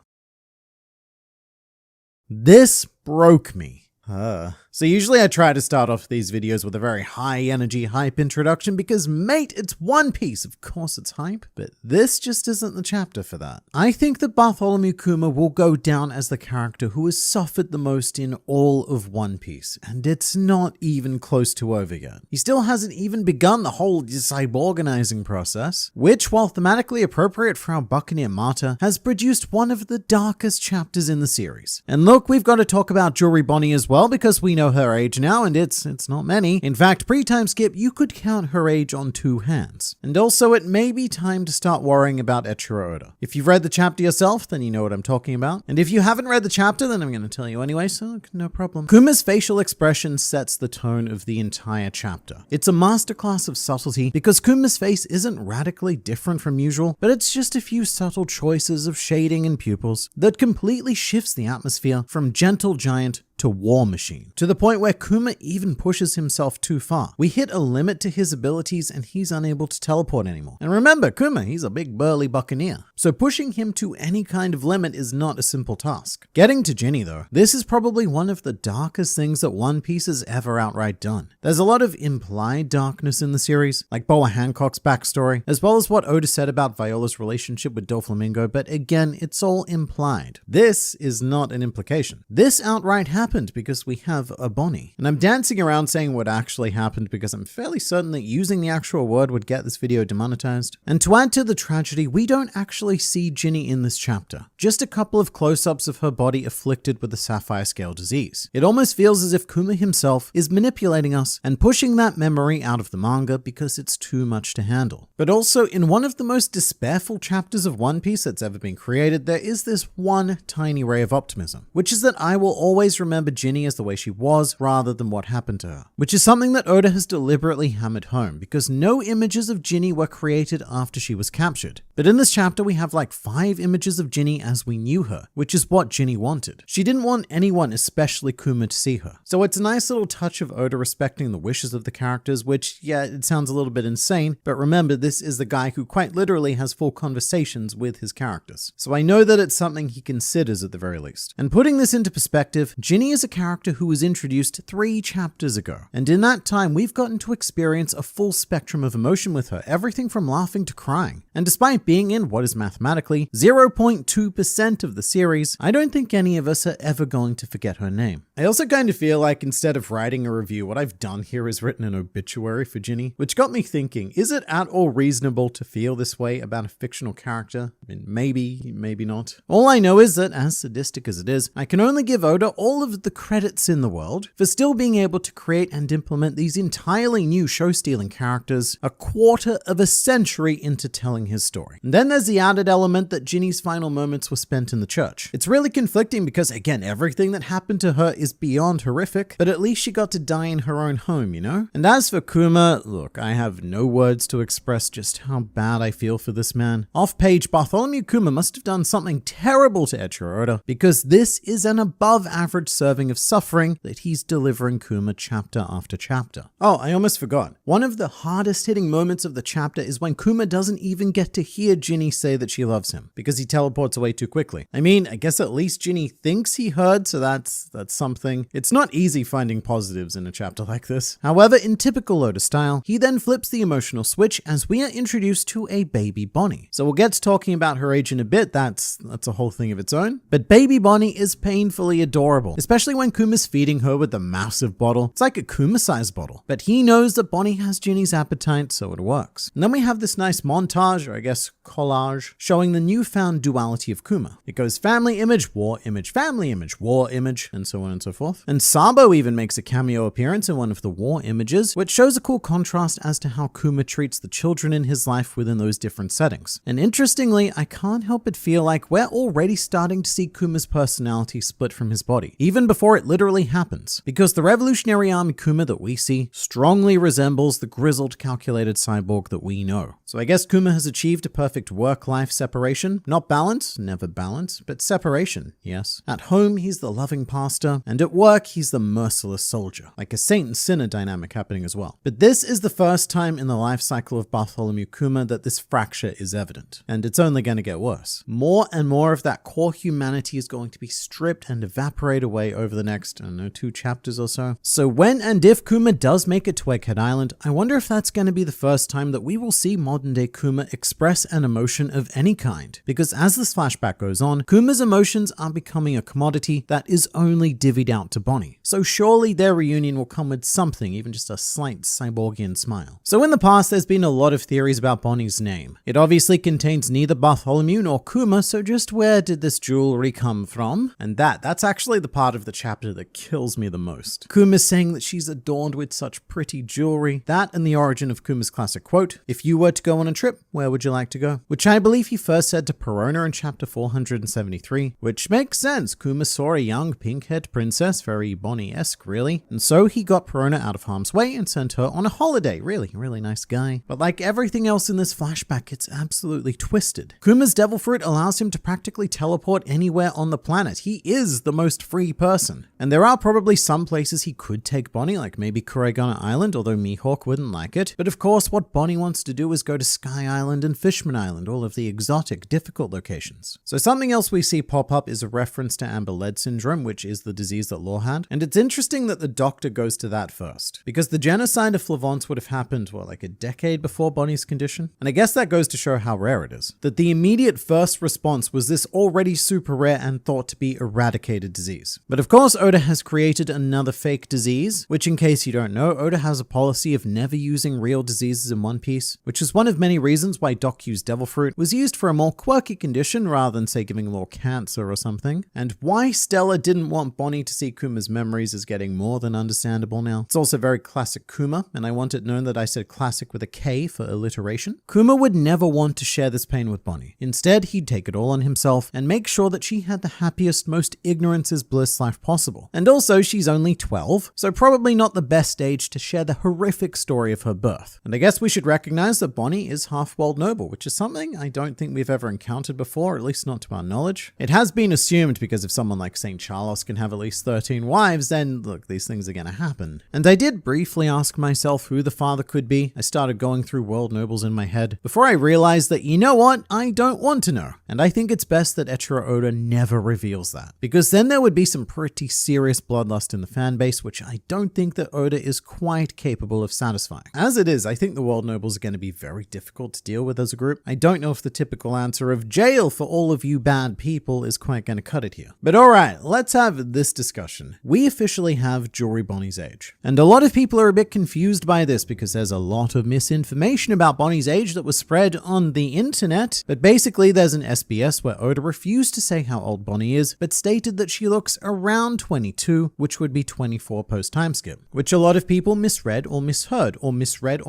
it from someone who misread or misheard it. That's just how the internet works. You see a post on Reddit and you take all of the information from miscellaneous user at face value. But I did a video about the Child Bonnie theory a while ago, and all I'm gonna say is that it's pretty amazing how confident people are in the YouTube comment section when they think they know something. But Jewelry Bonnie is 12 years old. The Bonnie we're seeing right now is a preteen. Quite rare. In fact, Jewelry Bonnie is currently only one of 2 characters who is 12 in all of the series, the other being Charlotte Wiro. Well, this might be a better comparison actually. Remember Isa from Skypiea? She's 11 now, so Bonnie is only 1 year older than her. Let's get straight into it. I'm definitely feeling a bit awkward about all of those butt shots and that one topless shot of Bonnie in this arc. In fact, when I made the Child Bonnie theory video, my conclusion was that it probably wasn't true because Oda has gone to a lot of trouble to give her the full Nami Robin treatment. But then again, perhaps that was his masterful gambit all along. Nobody will suspect she's a child if we keep showing her us. And yeah, well played, I suppose. It's a really great story twist. I genuinely love it, and I think that this is the best possible thing you could do with someone who can manipulate their age. But it does come with a bit of an uncomfortable retrospect, and I do question what Oda was thinking when he was drawing a lot of those Bonnie shots. Also, it's official. Blackbeard canonically propositioned a 12-year-old girl. Actually, no, Bonnie wasn't even 12 then. That was pre-time skip. So Blackbeard canonically propositioned a 10-year-old. That aside, there's a lot of fun retrospect that comes with this as well. Like Bonnie's introduction eating in the same restaurant as Capone Gang Beige, and he's disgusted because she's eating like a filthy child, which is a fun dynamic because Beige is a fatherly character, so they have this interesting parent-child interaction. Here's another fun positive. When Bonnie's age was confirmed, my first thoughts were, ooh, Sanji, you're in trouble, mate. But to the best of my memory, he's never shown any interest in Bonnie. So maybe Sanji is just such a pervert to his very core that he could sense that something was off. Either way, well done to him. And after finding out, I think that Nami is going to be very protective of Bonnie due to her thing with children. Probably Robin as well, because she can definitely empathize with being a child hunted by the world. And there's definitely a foreboding sense of what could happen happened to Bonnie because we don't see the end result of Ginny's disease. Oda purposely hid it. So it's like keeping the monster in the shadows of a horror movie. As soon as you see that monster, it loses a lot of its power because truly terrifying horror plays on the imagination. It gets you thinking about what could be, and then as soon as you see what is, then it's limited and it's not as scary. And we have a similar effect happening here with the sapphire scales, which does make me worry for Bonnie, even though I know she's going to be fine because I see her now. But we're also in a very fun spot with the 7 Warlords timeline. So the very first person who was known to be given a Warlord position was Boa Hancock 13 years ago. 2 years after that, Jinbei became a Warlord, and after that, Doflamingo became one. And it's really interesting that this whole system was a very slow build affair. It's not like they chose 7 pirates all at once. It was a gradual process until they ended up with 7. That, or there was an original 7 Warlords, but they started dropping out pretty quickly, and the system's always been a bit of a mess. But Kuma would now be the most recent to join the original 7, because we ended this chapter 5 years before the modern day, which happens to be the very same year that Ace left the Goa Kingdom to start his no doubt very successful pirating journey. But that's just a taste of how close we're getting to the modern timeline. I tell you what though, as a result of this chapter, we now have a brand new tragic Kuma thought to consider. Because at first I thought we'd finally found a limitation to Kuma's devil fruit. Given how he can react to everything else, I'm a bit surprised that he can't just push out the disease and take it upon himself. But then again, he could still do that once the disease properly threatens Bonnie, and that's why he becomes a cyborg. Let's say we hit Bonnie's 10th birthday, which she misunderstands as the time when the scales will magically disappear. And so Kuma, as always, makes it better. He says, "Happy birthday, Bonnie," and then goes push and takes all of the scales into himself. Because he lied to her. He said that the condition was going to be fixed. So from his perspective, what other choice does he have than to fix it, regardless of the cost? So out of necessity, he needs to keep lopping off diseased body parts and replacing them with new bits, eventually needing to undergo a full conversion for Bonnie's sake. And it should be said that Bonnie was 10 years old when she was first introduced on Sabari, so whatever happens on Bonnie's 10th birthday, it's going to be quite the eventful year. Not good eventful though, bad eventful. And speaking of bad eventful, this cover page was a little heartbreaking as well. Oda's apology message was sad, not because I don't get to read a completed chapter, but because I know that he probably wouldn't want us reading it in the state. I imagine he probably feels a lot of shame and guilt for releasing 1098 like this, especially because it's such an emotionally poignant chapter, so you really don't want anything breaking that immersion. For what it's worth though, these sketches are insanely good compared to the sketch work of most other mangaka who are forced to resort to releasing a chapter in the state. I really don't think they're all that bad at all. You can always very clearly tell what's going on, but that's not the issue here. For the first time in the history of all of the One Piece, we have an incomplete chapter. So as a Hunter x Hunter and Jujutsu Kaisen fan, I'm used to seeing chapters like this. What happens is the authors, due to their health issues, often miss deadlines and are forced to release manuscripts in less than completed states. And this is now the second chapter in a row with this red flag. 1097 was a 13-page chapter, and I can practically guarantee that that was not the artistic intention. Oda is famous for complaining about how constrained he is by 17 to 18 pages a week. And this week is not only on the shorter side, but we didn't even get to finish it. So I'm now genuinely concerned about Oda's health, and that his recovery from surgery either isn't going as quickly or as goodly as anticipated, or both. It could be both. It does give us a pretty concerning idea of the current production schedule of One Piece as well. Prior to this, Eiichiro Oda worked 3 to 4 chapters in advance, so whatever was being released this week, Oda was already storyboarding what was coming 3 weeks from now. And I think that's how for almost 1,100 chapters we've been able to avoid situations like this. But what this says to me is that production is razor tight right now. Like we're writing the essay the night before it's due sort of situation. So what happens from here? Well, basically 1098 isn't going to be fixed anytime soon, so we won't actually get to see this completed chapter until volume 108 is released, which is probably going to be around late February or early March next year. But also we do have some more immediate concerns. I honestly would not be surprised if One Piece had to take another long break, like another month-long break, because something is clearly going very wrong here, and a regular break week isn't going to solve it. With that said, we are rapidly approaching that time of year where we start to get extended breaks regardless. January is traditionally known as a very dry month for manga because of all the Weekly Shonen Jump holiday breaks, so that could be a good opportunity to break. Although honestly, as One Piece fans, I don't think we'll notice dry January as much as we usually do, because a lot of 2023 has been a bit dry as a whole. But I just don't think that Oda would release a chapter in this state unless he had no other choice. Like there is something physically preventing him from finishing it. So in addition to the heartbreak of Kuma, Ginny, and Bonnie, this chapter also makes me feel for the author himself. And no matter how long of a break he needs, I hope that Oda is able to recover, or at least find a more sustainable lifestyle. And for the sake of your own sustainable lifestyle, you can push the subscribe button for consistent injections of One Piece culture delivered straight into your YouTube feeds.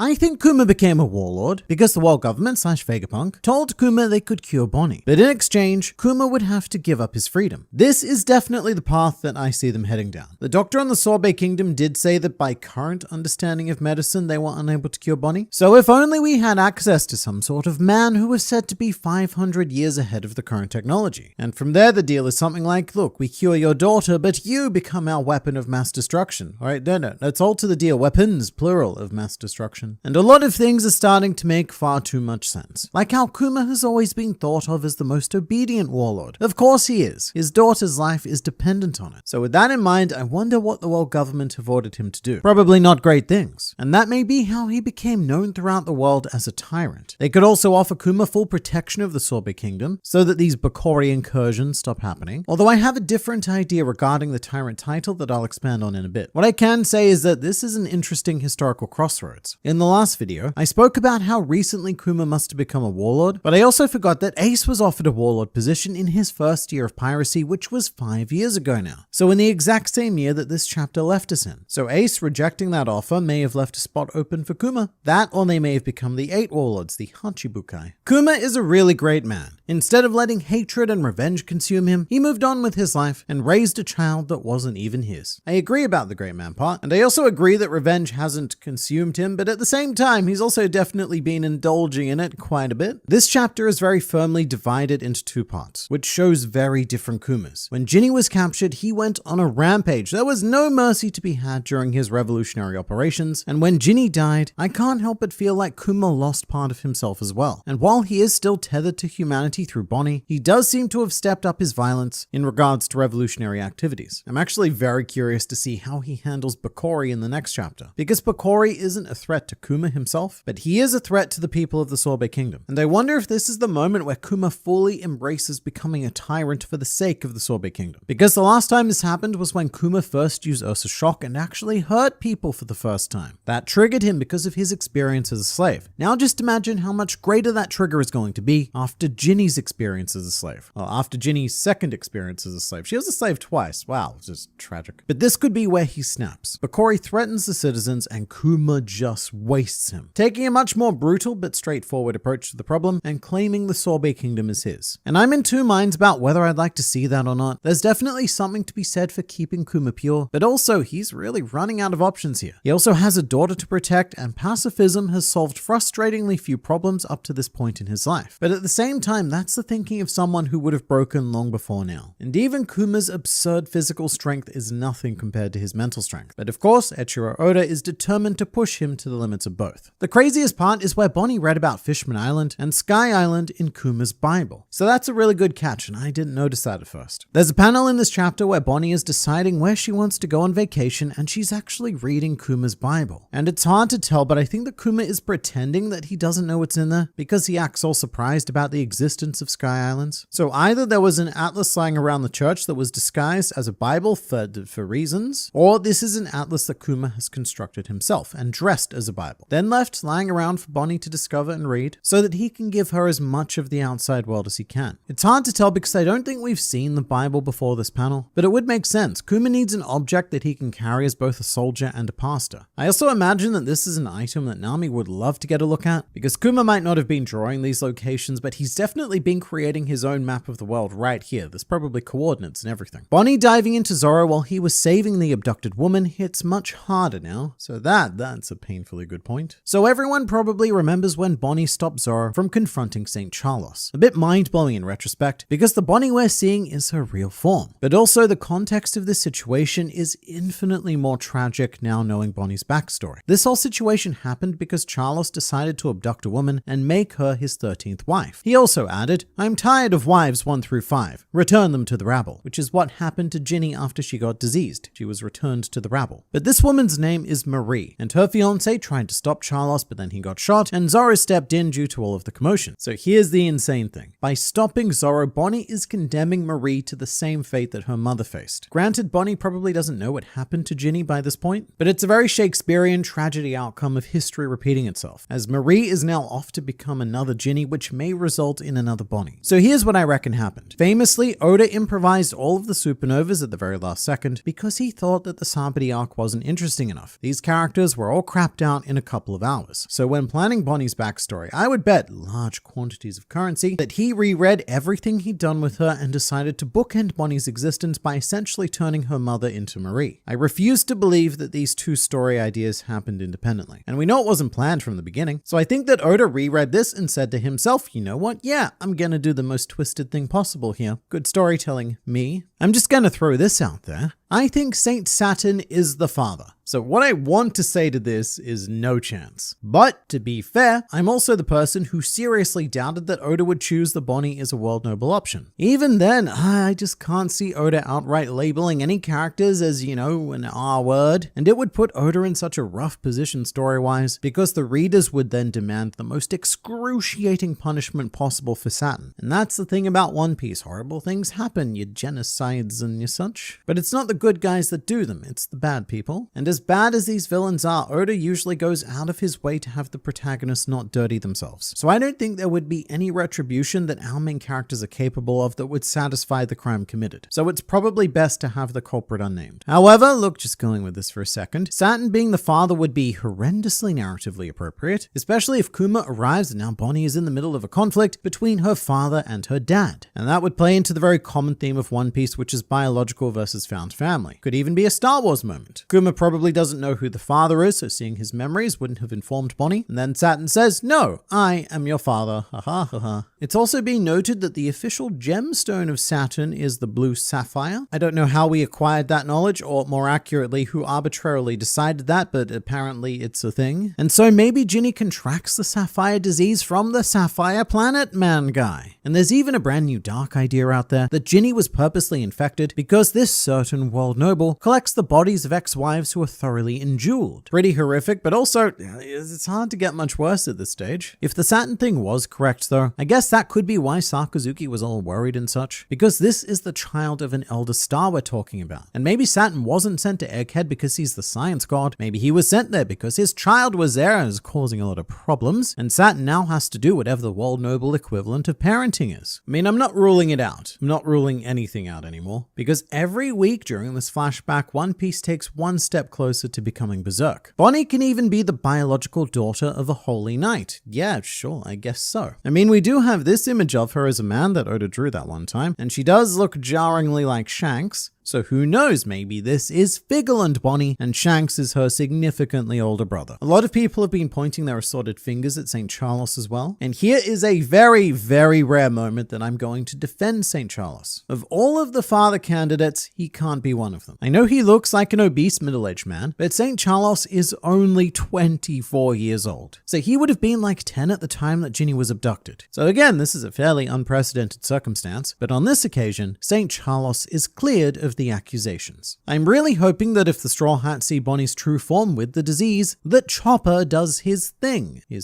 being doctoring. But as always, there's a lot of ideas about what actually happened to the disease. One train of thought is that Bonnie never got rid of the sapphire scales, and the only cure was the Toshi Toshi no Mi. Sort of like how the only thing that could cure Law was giving him the Ope Ope no Mi, so that he could perform an operation that no regular surgeon could. But in Bonnie's case, what the fruit would allow her to do is always live in a distorted future. Take on forms of herself that never contracted the disease. And in that case, we may still have yet to see Jewelry Bonnie's true form. And that would seem like a very Chopper relevant scenario. It's quite literally his dream to cure all of the disease, and this is one of them. So that or Kuma took the disease into himself, and after seeing this, the tragedy, Chopper will then redouble his vow to one day find a cure. That or Chopper will be neglected. As always, those are the options. Oda's so good at writing, he bamboozled me into having the hots for a 12-year-old. Right, so all I'm going to say about this in this video is that this has been a very fascinating cultural moment to watch, because no one is accusing anyone of anything, at least not seriously. But despite that, there are a lot of people online self-reporting. Not this commenter, to be clear, but a lot of people are very seriously and very weirdly getting quite defensive online. I think the sketch panels of this chapter worked perfectly. It shows how rough and dark Kuma's past got. So I agree. I just wish it was an intentional decision rather than Oda struggling to finish the chapter, because it's not an aesthetic use used by Oda a lot, but it's not uncommon for mangaka to include drawings with this sketchy vibe in the finished product, because that sketchiness is a really good way to portray distress. It gives you this meta sense that everything is being broken down to its core. And one way that Oda does use this device is with big destructive attacks, like Big Mom and Kaido's Hakkai during Onigashima. Oda has this really cool style where the art deteriorates the closer an object is to the impact of the attack, until you get these bare sketchy lines and finally nothing at all. So it's like Big Mom and Kaido are destroying the art itself. That's how devastating this attack is. So I think you can definitely make an argument that the incomplete manuscript actually adds a whole new layer of pain to Kuma's backstory, because right now he's at a new low. He's just barely, I guess pun intended, he's just barely holding it together, and that's reflected in the art style, which is just barely holding itself together. But it's very hard for me to appreciate it like that, because I look at the art and I know that's not how Oda wanted it to be seen. Although it's really interesting from a perspective of art history. When this volume comes out, this is a moment in time that's going to be lost, because they're going to fix it. But it's a weirdly appropriate time for Oda to be struggling, because it mirrors the story of Kuma's struggles. Kuma is doing the best to tank all of the pain in the story, and Oda is doing his best to endure the pain of drawing the story. So I almost wish that they wouldn't fix it, because it's such a fascinating production parallel, and definitely something that should be included in the inevitable Eiichiro Oda documentary that gets produced at some point. It'll happen. Sabo's too young in that one flashback panel. The current age of Sabo is 22 years old, and that flashback is 7 or 8 years ago? Question mark? Alright, so to clear up the timeline a bit, the events of the Goa Kingdom, aka Sabo's fake death and subsequent amnesia, happened 12 years ago. But 12 years ago is the exact year that Jewelry Bonnie was born. And during the montage, the two panels that are juxtaposed are child Sabo against what looks like a newborn Bonnie, who is sleeping adorably in the iron cage that the village elders insisted that Kuma used because they were very afraid that he might crush her. And I think it's a bit confusing because the art actually makes it look like Bonnie has regressed. Like, we see her as a toddler walking, talking, and wearing a dress, and then it's back to infant baby in the cage. Either way, at most only a couple of years have passed, so Sabo still has an excuse for being small. Honestly, if Otohime knew any of this, she'd just say, you know what, screw the deal. So the more we learn about the world nobles, the more astounded I am that Otohime survived a trip to Marijois. As soon as Shirahoshi was spotted, Charlos was all over making her his slave. And whilst there, I'm sure that Otohime would have witnessed a whole ton of messed up stuff at the very least. Again though, this is a case of when present One Piece amplifies past One Piece, because Otohime's actions, they looked insane during Fishman Island, but now during Egghead Island, being ready to sacrifice yourself for a world noble, that carries infinitely more confusing weight, because we know more about the true depths of these beings. They cannot be redeemed, or can they? Because Most Guard was. Either way, Otohime is definitely the most powerful observation haki user in the world if she could see a path of redemption for a world noble. I could be wrong, but did Vegapunk contact Dragon earlier in the arc? So are we going to see Dragon make an appearance on Egghead? I don't think it's physically possible. We saw him on Momoiro Island, so that was less than a day ago, and that's problematic because Momoiro Island is in paradise, a long way away. And if it's taken Kuma this long to get here, then Dragon certainly won't make it in time. But my question is, when is Dragon going to do anything? We've heard a lot about this fabled revolutionary man. He was even Kuma's hero at one point, but I have yet to see anything that really earns him that status. He knows that Ginny's been captured. He even knows where Ginny's been captured, but he doesn't try to rescue her. No. And I think it would be fair to say that invading Marijois to rescue someone would be a futile maneuver if we hadn't already seen Fisher Tiger do just that. And I think it would also be fair to say that Fisher Tiger had an unfair advantage from knowing the layout of Marijois because he was a former slave. It would be fair to say that if Kuma hadn't also been a slave there, and thus also familiar with its layout. It just leaves a weird taste in my fictional pirate mouth that Dragon didn't even try. I really would have preferred knowing that they didn't know, but I know that they did know, and I don't like knowing that. It's really not adding up well for the legacy of Dragon that for the,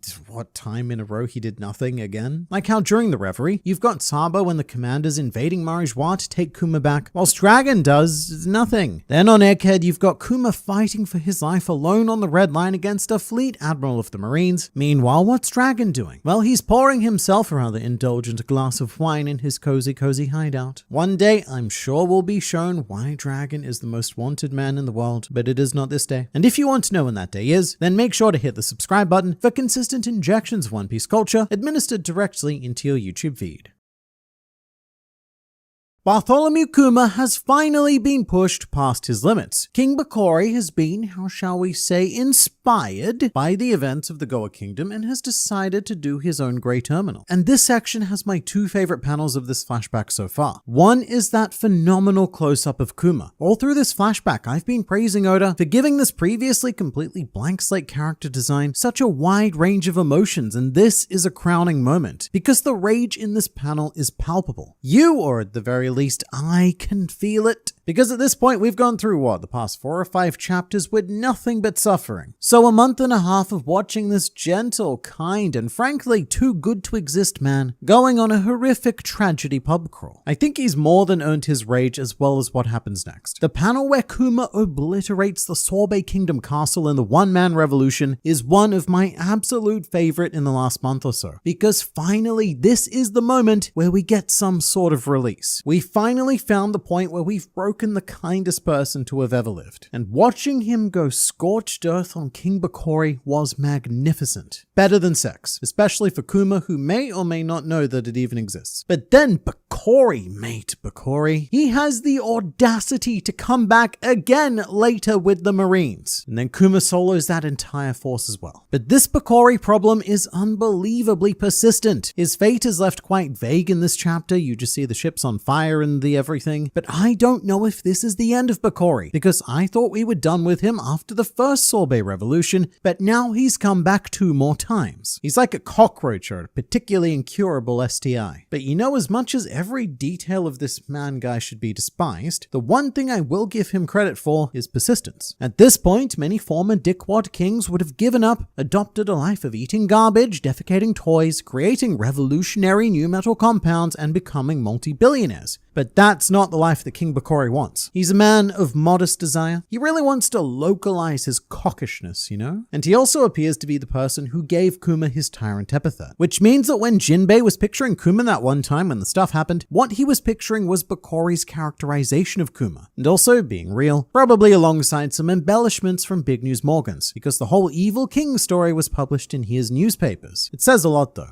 That this particular piece of propaganda was so successful that it even had someone as wise as Jinbei believing it. I have to say though, of all of the flashback chapters so far, this one was actually quite delightful. It's the only one thus far where Kuma hasn't endured something horrifying. So Oda's giving Kuma a bit of a break this week before continuing to break him next week. But for now, we're also treated to some lovely light-hearted Bonnie. And it's funny because her eating the Toshi Toshi no Mi is such a worst case scenario for Kuma. He lied to Bonnie saying, yeah, you'll be fine once you physically age to approximately 10 years old. And then she goes and finds the one magical item that can make her do that in an instant. I mean, like, what are the chances? Although, considering Kuma's tragic streak, pretty high. I do wish we saw a little bit more about how Bonnie actually found the fruit, because it's not like she stumbled upon it on an adventure or something. It just happened to appear on the island out of the nowhere. Was it always there, wherever there is? If so, why didn't anyone know about it? And if not, who left it there? The most generous answer I can probably give is that the previous Toshi Toshi user died relatively nearby, and then the fruit reincarnated in one of Bonnie's many daily feasts. But it's just that these devil fruits are incredibly rare items. Each time you find one, it's a major event. Or at least it's supposed to be. It doesn't feel like it in this. And I just want a tiny bit more. So let's say it's that last scenario. The one where some dude died and his magical fruit power effed off. All I'd want is 2 extra panels. Firstly, we see Bonnie confused because all of a sudden one of her fruits has changed. Then secondly, a close-up of the fruit and bam, we cut to an adult-bodied Bonnie running around. Is it needed?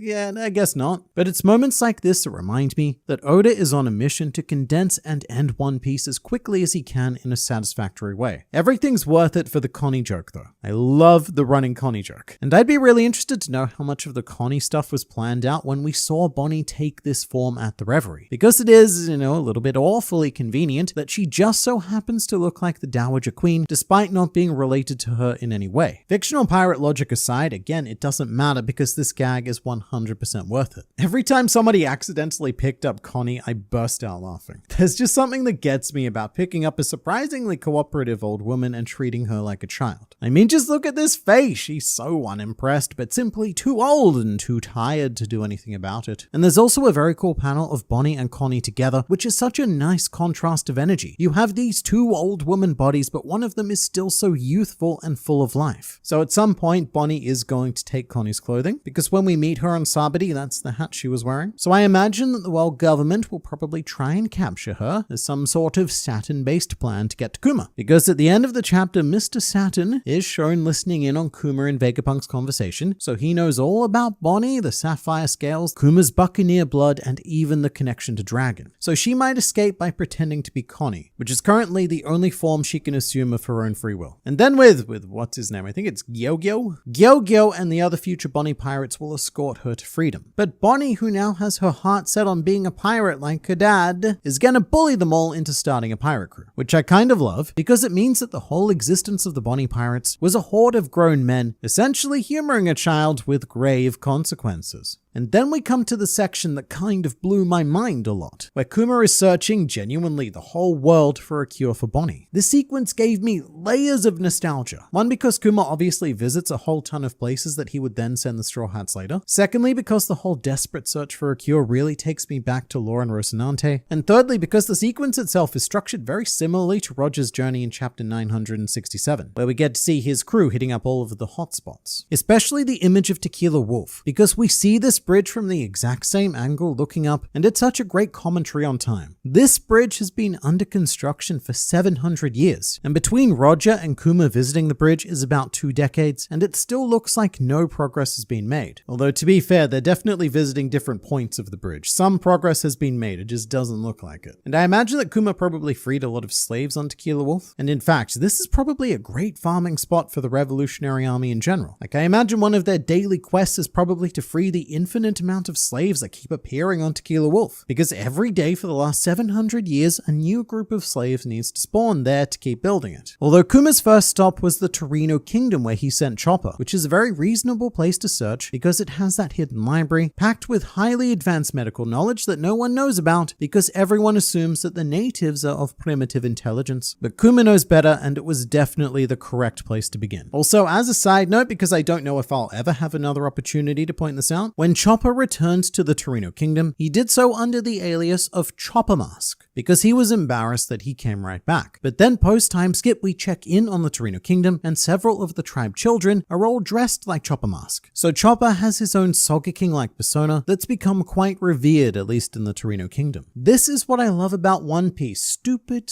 small details. Funnily enough, Kuma also visits Karakuri Island, which is the place where Frankie was sent, although it's probably better known as the island where Vegapunk was born. So here Kuma was, in a weird way, much closer to the solution to his problems than anywhere else. But if you'd asked me to rank all of the 1000 plus One Piece characters that I expected to see in this flashback, then Jeet and Abdullah would have been close to last. It was such a cool surprise to see them, and in case you don't remember, they're the bounty hunters that appeared in the Corridor Coliseum and are now officially part of the Straw Hat Grand Fleet. They originally joined Ideo as part of the very erotically named XXX Gym Martial Arts Alliance, which was then renamed to the Ideo Pirates, perhaps after Shueisha realized that it might not be a great idea to have all them kids googling XXX after reading their magazine. Although in world, I believe it's because they weren't actually pirates when they joined the Grand Fleet, and only subsequently became pirates during their cover story. Doesn't matter though, because I'm actually really glad to see Jeet and Abdullah. Never thought I'd say that. But I'm a sucker for small connective tissue like this. And it's also one of the incredibly rare instances that we get to see some actual bounty hunting in One Piece, even if it doesn't work out, which it never does. And while we don't see Kuma's exact bounty number, we can probably assume that it's 296 million berries, because that's what it was worth when his bounty was frozen when he became a warlord. It's also kind of tragic that Kuma traveled the whole world looking for this answer when he could have just,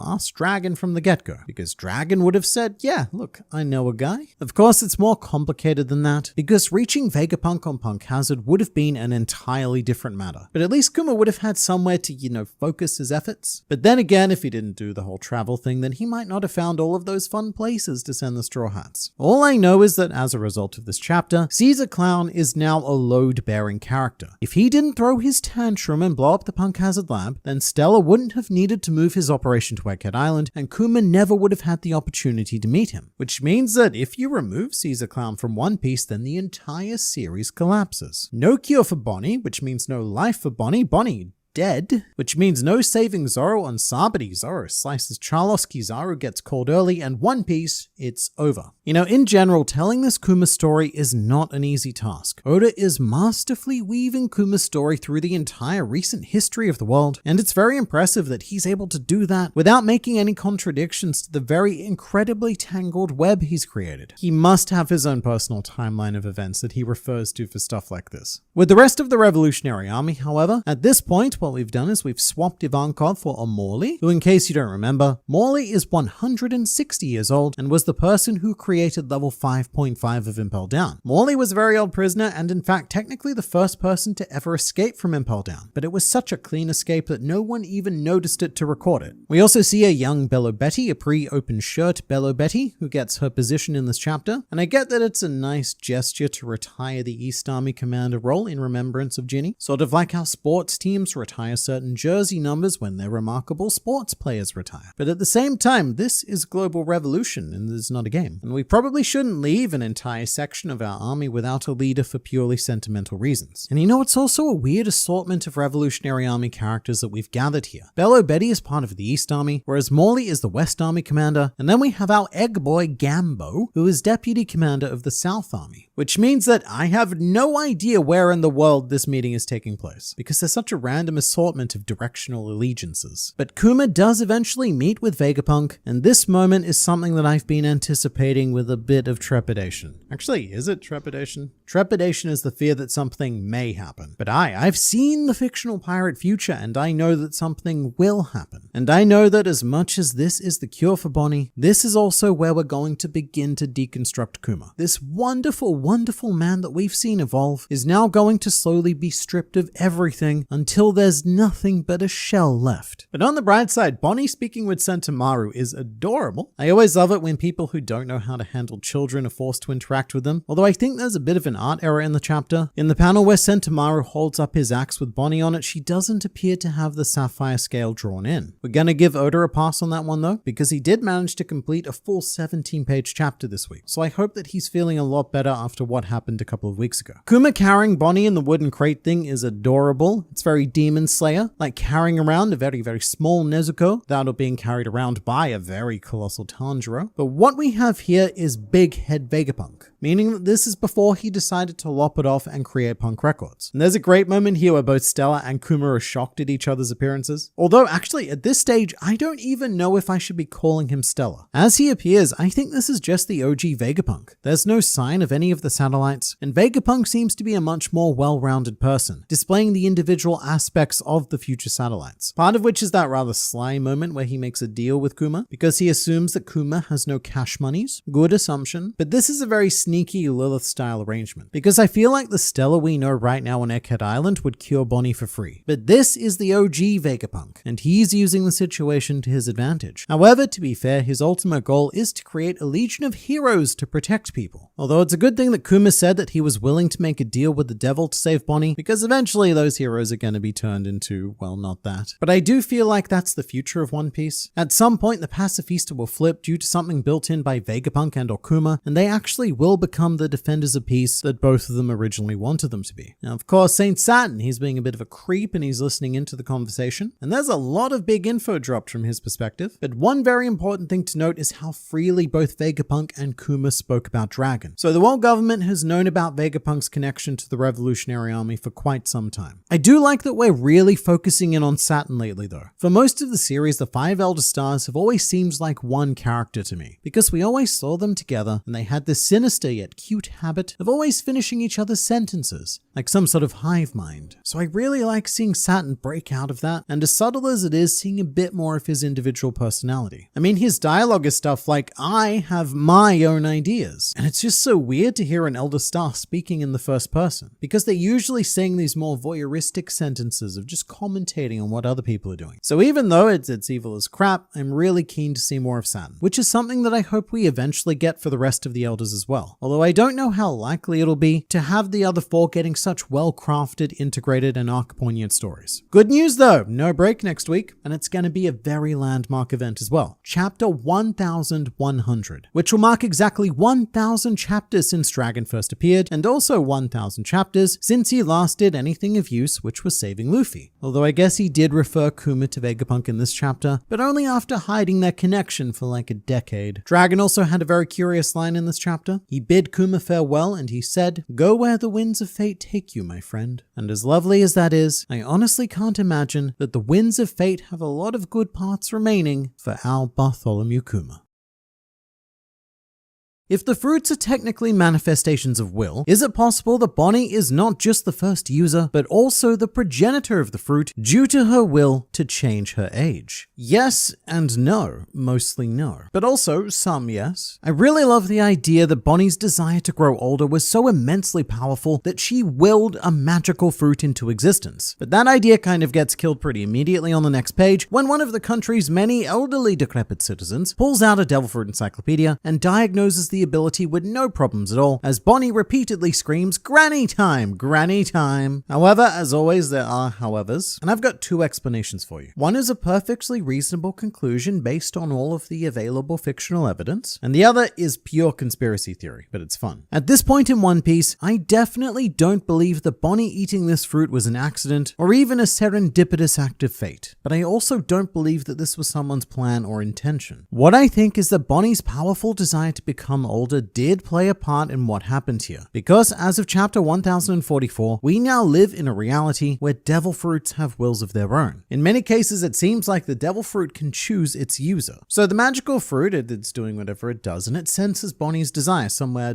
over there. And at the first available opportunity, the magical fruit presents itself for consumption. Whether that's reincarnating in Bonnie's pile of food, or whether it's more One Ring-like, like say there's an accident on a ship, the fruit is lost at sea, and then ends up washing up on the Sorbet Kingdom. One of the island's many elderly picks it up, donates it to the church, and then bam, we're in business. Fruit business. It would be a really great way to explain not just Bonnie's fruit, but everyone's. One Piece has always been a world where every devil fruit user somehow ends up with the perfect fruit for their particular gimmick, desires, profession, or even name. Smoker, for example, ate a smoke fruit, which is a bit too convenient, unless he renamed himself Smoker and took up smoking later in order to sound and look cooler. It's such a wonderful excuse for creativity though, to have a world where you don't need to logically explain all of these coincidences, because the system of the story is built around manifestations of desire and willpower. But also, I did promise a conspiracy theory, which is that this devil fruit was misidentified by the old man with the encyclopedia. It may present abilities similar to the Toshitoshi no Mi, but it may be a different fruit altogether that Bonnie has manifested through sheer power of will. The reason why this is more of a crackpot take is because Oda outright stated that Bonnie's fruit is the Toshitoshi no Mi in a recent SBS. So for this to work, you would have to believe that Oda is purposely misleading us in all of the extended material as well. But then again, he did also tell us that Luffy's devil fruit was the Gomu Gomu no Mi for a quarter of a century before revealing that it was in fact not that. So I don't want to count anything out because this flashback has already caught me off guard a couple of times. So I should also say that it's been proposed that Bonnie had already eaten the devil fruit while she was on Marijois. Perhaps a world noble thought that it would be pretty lol if he spiked a baby's food with a devil fruit and just didn't tell anyone. Because then, imagine this, right? Years down the line when that child is learning to swim, they go to their first class and they drown. Classic world noble comedy. And it's definitely not something that I would put past them. I wouldn't put anything past them now. Although we do have a shot of Bonnie being bathed by Kuma, so I imagine that they might have figured it out around then if this was the case. Something I proposed in the last video is that the previous user died, and then the fruit just happened to reincarnate in Bonnie's meal, which upon further reflection presents a pretty terrifying prospect. Because as a devil fruit user at any given time, if you're eating fruit, there is a low but not non-existent chance that it could end up becoming a devil fruit at the last second and you could end up killing yourself. So if I was Luffy, Bonnie, or Big Mom, I mentioned those three because they're the most uncontrollable gluttons, but if I was any devil fruit user, I would swear off eating fruit for the rest of my life. It is just too risky. If Buccaneer blood is different from human, is it possible that they can consume multiple devil fruits? Alright, I think I see where you're going with this. And that was a very curious line in this chapter. Kuma asking what makes his blood so special. And my interpretation interpretation of what Vegapunk says is that he doesn't have enough Buccaneer blood to really dive into and solve that Buccaneer mystery. So is it a coincidence that when Vegapunk does stumble upon blood, like lots of blood, all of the blood he could ever want, I mean, Kuma spills it for everyone else, so why not Vegapunk as well? But after gaining access to this, Vegapunk develops green blood, which is used to power the Seraphim and allows them to swap in and out their various fruits and abilities. So perhaps the green blood is augmented Buccaneer blood, which would also explain why all of the Seraphim are so unbelievably tough. Esper definitely has some Buccaneer information in him, but after seeing Kuma tank so much punishment in this flashback, I feel like Buccaneer genes are the only thing that could make our Seraphim this impervious to damage. That and the combined Lunarian flame effect, of course. And Stella did claim that they were the strongest form of humanity, so I'd be willing to bet that there's a fair bit of Buccaneer at play here. To get to what the commenter was hinting at though, let's bring out our Chonky Hippo, because ever since the concept of Buccaneers was revealed, it's been speculated that Blackbeard may be one as well, because he's big, like really big. Even by One Piece standards, he chonk. And if there was a body type out there that could withstand the stresses of consuming two mighty magical fruits, then again, I would have to put my money on a Buccaneer, although that still wouldn't explain the mystery of why he allegedly never sleeps. I love how specific Kuma's travel ability is. It's like an open world game. You can't quick travel to a place you haven't explored before. It does feel a bit like that. You enter a new area and you get your waypoint, but in Kuma's case, he just needs very precise coordinates. Because when you think about it, his devil fruit is extraordinarily dangerous to use in anything less than a perfect manner. You can't just teleport yourself in a random direction because the overwhelming possibility in this world is that you're going to land in water, become an anchor, and drown to death. Which actually brings up a fun fact. So I've been going back on a lot of Kuma stuff in the past few weeks or so, and despite having sent Luffy to Amazon Lily, I don't know if Kuma ever actually went there himself. When Rayleigh arrives on the island to find Luffy, all he says is that he found out the general direction that Luffy had been pushed in, which Rayleigh guessed would be roughly around Amazon Lily. So one way you could read the situation is that Kuma made a rough estimate, and I think it's over there, good luck, and he was just hoping that Luffy would hit the right spot. Although I personally believe that Kuma didn't have the time to give Rayleigh any specific details due to all of the Kizaru stuff happening, and Rayleigh had to calculate the destination himself after seeing Luffy disappear. Although it's possible that Kuma does go to Amazon Lily, but we just haven't seen it yet. Bartholomew Kuma has a history of being used as a messenger for the Seven Warlords, as we saw with Gecko Moria on Thriller Bark, so I do think it's very reasonable to assume that he acted as an obedient messenger for the world government in general, although we still haven't seen him become a warlord yet, which really surprises me because this flashback is quite rapidly approaching modern day. I mean, we don't get a breakdown of exactly how many years pass in this chapter, but Bonnie was 6 years old when Bakori came back and the one-man revolution happened. And time definitely passes after that because we see Bonnie age. She ages even without the help of her fruit. She is definitely older in the latter part of this chapter than the beginning, and I would say quite rapidly approaching 10, which is why Kuma is getting progressively more desperate. At the rate we're going, this flashback could actually end at the moment that Luffy sets out to sea, because that was the year that Bonnie turned 10. Can somebody explain to me who is Connie? I'm so confused. Sure, I'm a qualified somebody, and it is a little bit confusing because of the whole who is and who was king business. So firstly, Bakori was the king of Sorbet until Kuma revoluted him. I don't know if that's a verb or even a word, but we're going with it. Either way, after Bakori was removed, Kuma was essentially peer pressured into becoming the new king of Sorbet, which he did take on in title alone. However, he gave the actual kingly duties to Bulldog. And this is where it gets slightly confusing, because Bulldog was the king of Sorbet before Bakori as well. It's unknown how Bakori came to power or if he was related to Bulldog, as monarchies tend to be, but Connie is Bulldog's mother, and she is the Queen Dowager, which means widow of a king. So she was married to the king before Bulldog, who was Kuma, but before Kuma, who was Bakori, but before Bakori, who was Bulldog again, but before him. Essentially, the Sorbet monarchy is a bit of a mess. It genuinely is like a war of kings, because there are 3 people who have that title, or who want that title right now. But the reason why we know who Connie is because Jewelry Bonnie impersonated her in chapter 908 during the Reverie. So ever since then, we've been eagerly anticipating the revelation of how Bonnie is related to Connie, and if Connie is Kuma's mother or grandmother or aunt, but as it turns out, completely unrelated. Aesthetically, Bonnie and Connie are twins, but only very coincidentally. Unless Bonnie is actually using a distorted future, one where she was born into Connie's family. That is possible. Bonnie can definitely do that, because the distorted future version of herself that we did see is quite clearly Bonnie if she was Kuma's biological daughter and had that Buccaneer lineage factor. Are we just going to ignore that Foxy was a Marine? So most of you probably recognize Jeet and Abdullah, but did you catch the alleged Foxy cameo? It comes from this panel. Saint Saturn is in his old man chair, and there's a Marine reporting to him with a suspiciously split-shaped shaped head that is, of course, an iconic aspect of Foxy's design. It's so iconic that most of his crew wear masks to mimic that sort of split design. But to answer the question, yes, we are going to ignore it because it's probably not true. Happy Thanksgiving. Oh yeah, it's that time of year. Happy Thanksgiving to everyone who celebrates it, which this year is kind of me. And what I'm personally thankful for is not trees, mostly because this year was the debut of the Luffy balloon in the Macy's Thanksgiving Day Parade, which was on track to be another glorious showcase of One Piece on the world stage, but then a tree got in the way and ended up popping Luffy's straw hat. Oh no!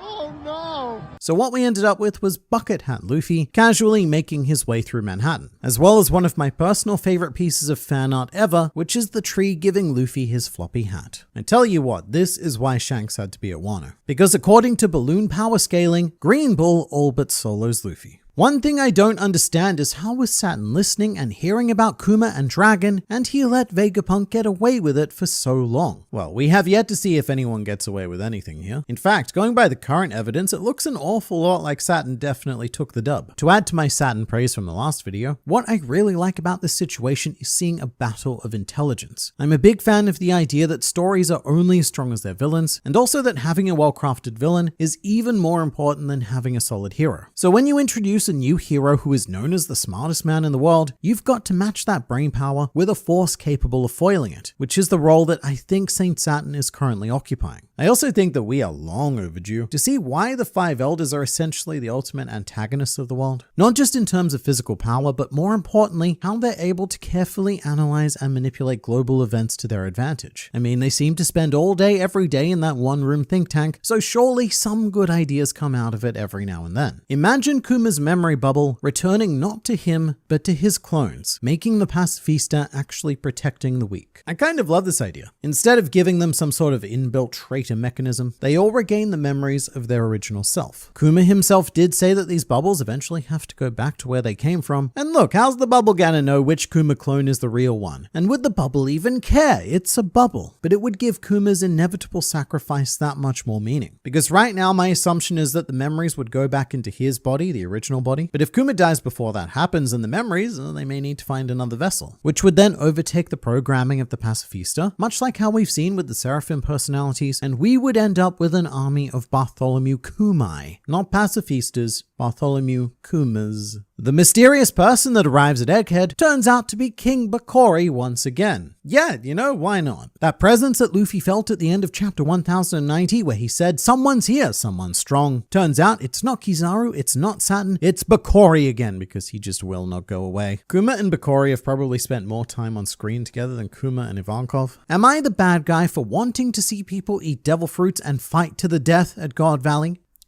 Yes. Kuma did ask Dragon. It was one of the first people he asks. Alright, this is an important correction, because in the review video I casually questioned why Kuma didn't ask Dragon for any information before embarking on his world tour, but that's because he kind of did in chapter 1098. When Bonnie's condition was discovered, Kuma left the Revolutionary Army and Dragon said, "Very well, live without regrets. We'll ask every doctor in the world that we can." Now, again, even if Dragon did tell Kuma about Vegapunk, there's the probability that Kuma wouldn't have been able to reach him. But I also feel like Dragon saying that they'll ask every doctor in the world should probably include Vegapunk as well. We've seen during Egghead Island that they did have a pretty direct line to one another, so I definitely don't think it would have been impossible to get in contact with Vegapunk. But also, Dragon didn't necessarily need to. He just needed to point Kuma in the right direction, and it's another situation where Dragon did nothing. Again, Ginny got captured, they knew where she was. Should we try and go after her? Nah. Kuma's child comes down with the world's rarest disease, but you know what? We know a doctor who is so medically advanced that he's practically a sorcerer. Should we ask him about the disease? Nah.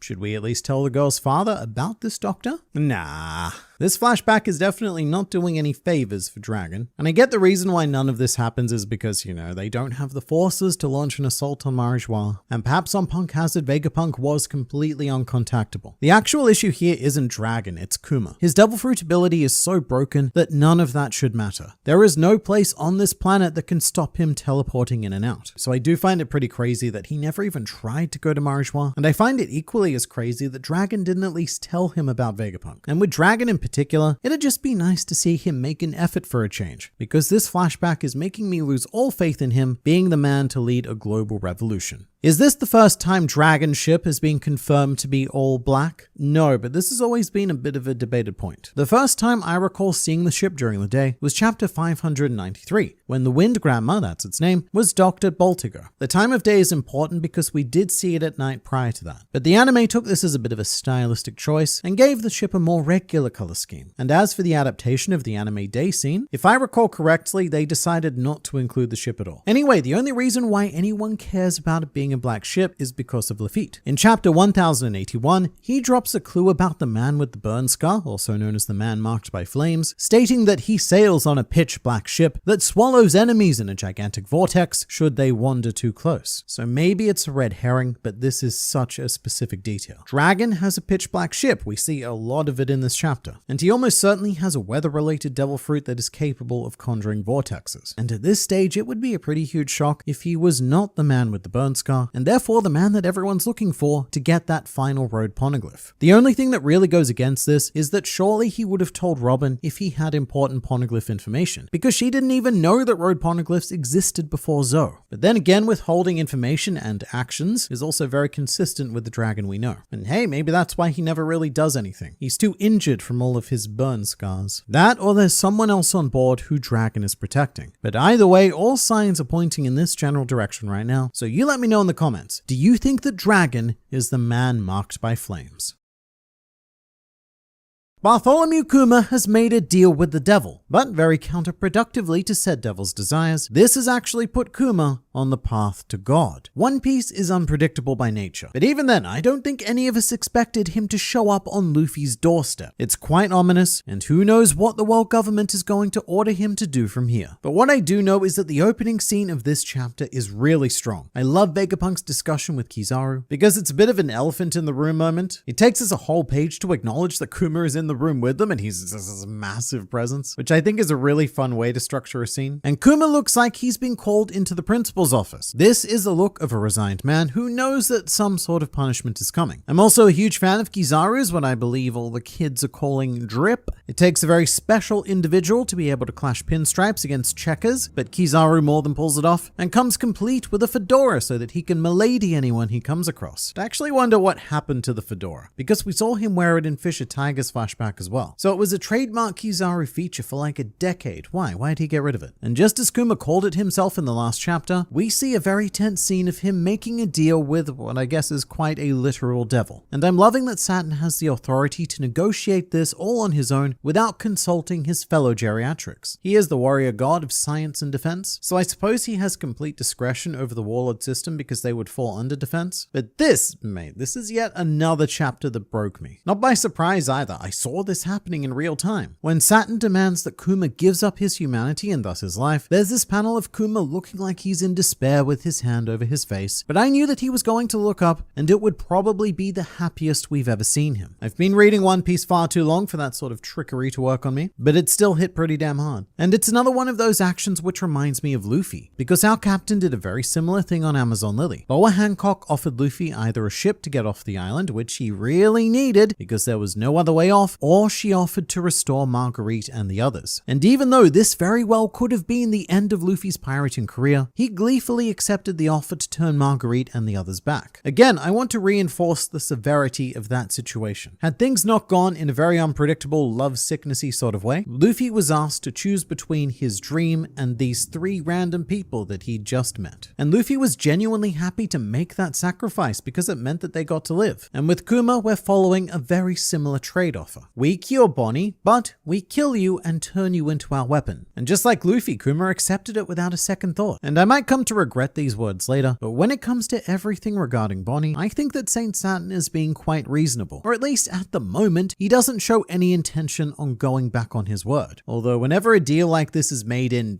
any media, there is a tendency for the antagonist to go all Darth Vader and alter the deal, which is what you'd expect from a character like Orochi or Spandam, but I'm not sure where I stand with Saturn. I'd like to think that, as evil as he is, he's at least a league above the petty evils of the Orochis and the Spandams. But at the same time, he could also be far below them because, again, he's a literal devil. Bad man. Vegapunk, of course, raises an objection, and we've already had that flashback of him drawing drawing the connection between memories and the human soul. But as we see, Vegapunk's morality only holds him back so far, which is not very far, because he gets to work pretty immediately and becomes madly invested in creating the weapon of his dreams. It even inspires him to go on and create his satellites. And so Kuma's sacrifice is probably the most scientifically inspirational thing that's ever happened to Vegapunk. And as we see for the next 6 months, I think that everyone's in a bit of denial about what's actually happening here. My favorite, but also my most conflicting scene in the chapter is the pizza party where everyone's doing the Joy Boy dance because it's a moment of pure bliss. You've got all of these agendas coming together for one perfect moment in time where everyone can let go and be happy. Think about it this way. You've got a Marine Admiral partying with a Revolutionary Army associate and a future member of the worst generation. We've never seen this kind of unity before, and I'm not sure we will before the end of the series. And of course, specifically Kizaru dancing is amazing. This is easily the most expressive he's ever been. Even when Luffy fisted him in the head, he was more or less neutral about that whole ordeal. But it turns out, give him some pizza and Kizaru's a new man. It's also not lost on me that as the user of the light fruit, that here we have someone very close to being a literal sun god. And again, he looks genuinely happy for the first and I think only time in his life. Meanwhile, the saddest thing of all is that Kuma is also genuinely happy because he gets 6 months of time with his daughter where there are no worries, and from his perspective, that's infinitely more than he could have ever asked for in this situation. And also, you know, the reason why pizza is Bonnie's favorite food is probably because of this memory. Because this was, and actually I think still is, the pinnacle of happiness in her life as well. Surrounded by food, surrounded by family, surrounded by Nakama. And then you remember that one day soon, Bonnie is going to believe that everyone in this room betrayed her father. And then Oda deliberately inserts stuff like this to further break me. Bonnie making this little drawing of Kuma is the most precious, innocent, and beautiful thing I think we've seen in this flashback so far. And narratively, it's all in service of crushing us when the ultimate moment of tragedy does come. Thank you for that, Oda. But Kuma ends up using Bonnie's drawing as his Jolly Roger after becoming a warlord of the sea, because this is how he wants to be seen in the world, as the father that Bonnie adores, so there's no better representation, which is such a painfully sweet way of answering a question we've had ever since his introduction. Bartholomew Kuma is a pirate, and yet we've never seen his Jolly Roger. Very odd, but I'm glad that Oda didn't show it, because if he'd created it earlier, it definitely wouldn't have been this, and it's amazing that he had the opportunity to do something this beautiful. During the montage, there's also a ship we see pulling up to Egghead Island, and it says Umit Cargo Ship, which is a reference to one of the emperors of the underworld, the aforementioned Umit. He's the shipping magnate who was invited to Big Mom's tea party. And I know that this is probably incredibly boring, but I find it fascinating to see a ship in One Piece that isn't a pirate, marine, or revolutionary vessel. Almost every ship we see in this series is a ship of war. We almost never see merchant vessels, which would be a massive sector in a world like this. And I guess as a man in my 30s, I'm starting to develop a real appreciation for logistics. Like when that Suez Canal thing happened, mate, I was hooked. But eventually, our young Bonnie is cured and returns to the Sorbet Kingdom as agreed upon. And she's put into the care of a very suspicious looking nurse named Alpha, who is an agent of CP8 and looks exactly like Califa from CP9 and now CP0. I know that Alpha doesn't sound like Califa in English, but it sounds much closer in Japanese because it would be Arufa. So there's definitely an intentional relation happening here. I say relation because the one thing we do know is that this cannot be Califa, because by this time she'd already been planted as Iceberg's secretary on Water 7, which happened 5 years before the beginning of One Piece. My guess is that Alpha is Califa's sister and or mother who is immune from aging, because what happens in cypherpunk culture is that new agents are often the children of old agents. For example, Califa's father is Lasky, who we see in Robin's flashback, so if he had more than one child, then of course they're both going to become cypherpunk agents. And it's always pretty awkward when one sibling is significantly more successful than the other, because Califa got accepted into the illustrious but very secretive CP9, whereas Alpha only made it as far as the very shamefully public CP8. To be fair, regardless of ranks, both Alpha and Califa ended up becoming popular tags on RedTube, being nurse and secretary. We also get introduced to Queen Dowager Connie again, or I suppose for the first time. Very curiously, she's given an Oda box in this chapter, despite having actually been introduced in the previous chapter. My thought is this. Oda realized that not enough people remembered that time when Bonnie impersonated Connie. Not enough people made that connection, and so he felt he needed to properly introduce her in this chapter. But this takes us to Kuma's goodbye, and One Piece at this point is almost like emotional torture porn, because we're given the contrasting views of Bonnie and Kuma, with Kuma telling the truth of the matter to the audience. And his last words to Bonnie are perfect. "I'm so glad you were born." I really don't think he could have chosen these words any better, because now, even if Bonnie does go on to learn the truth of her birth,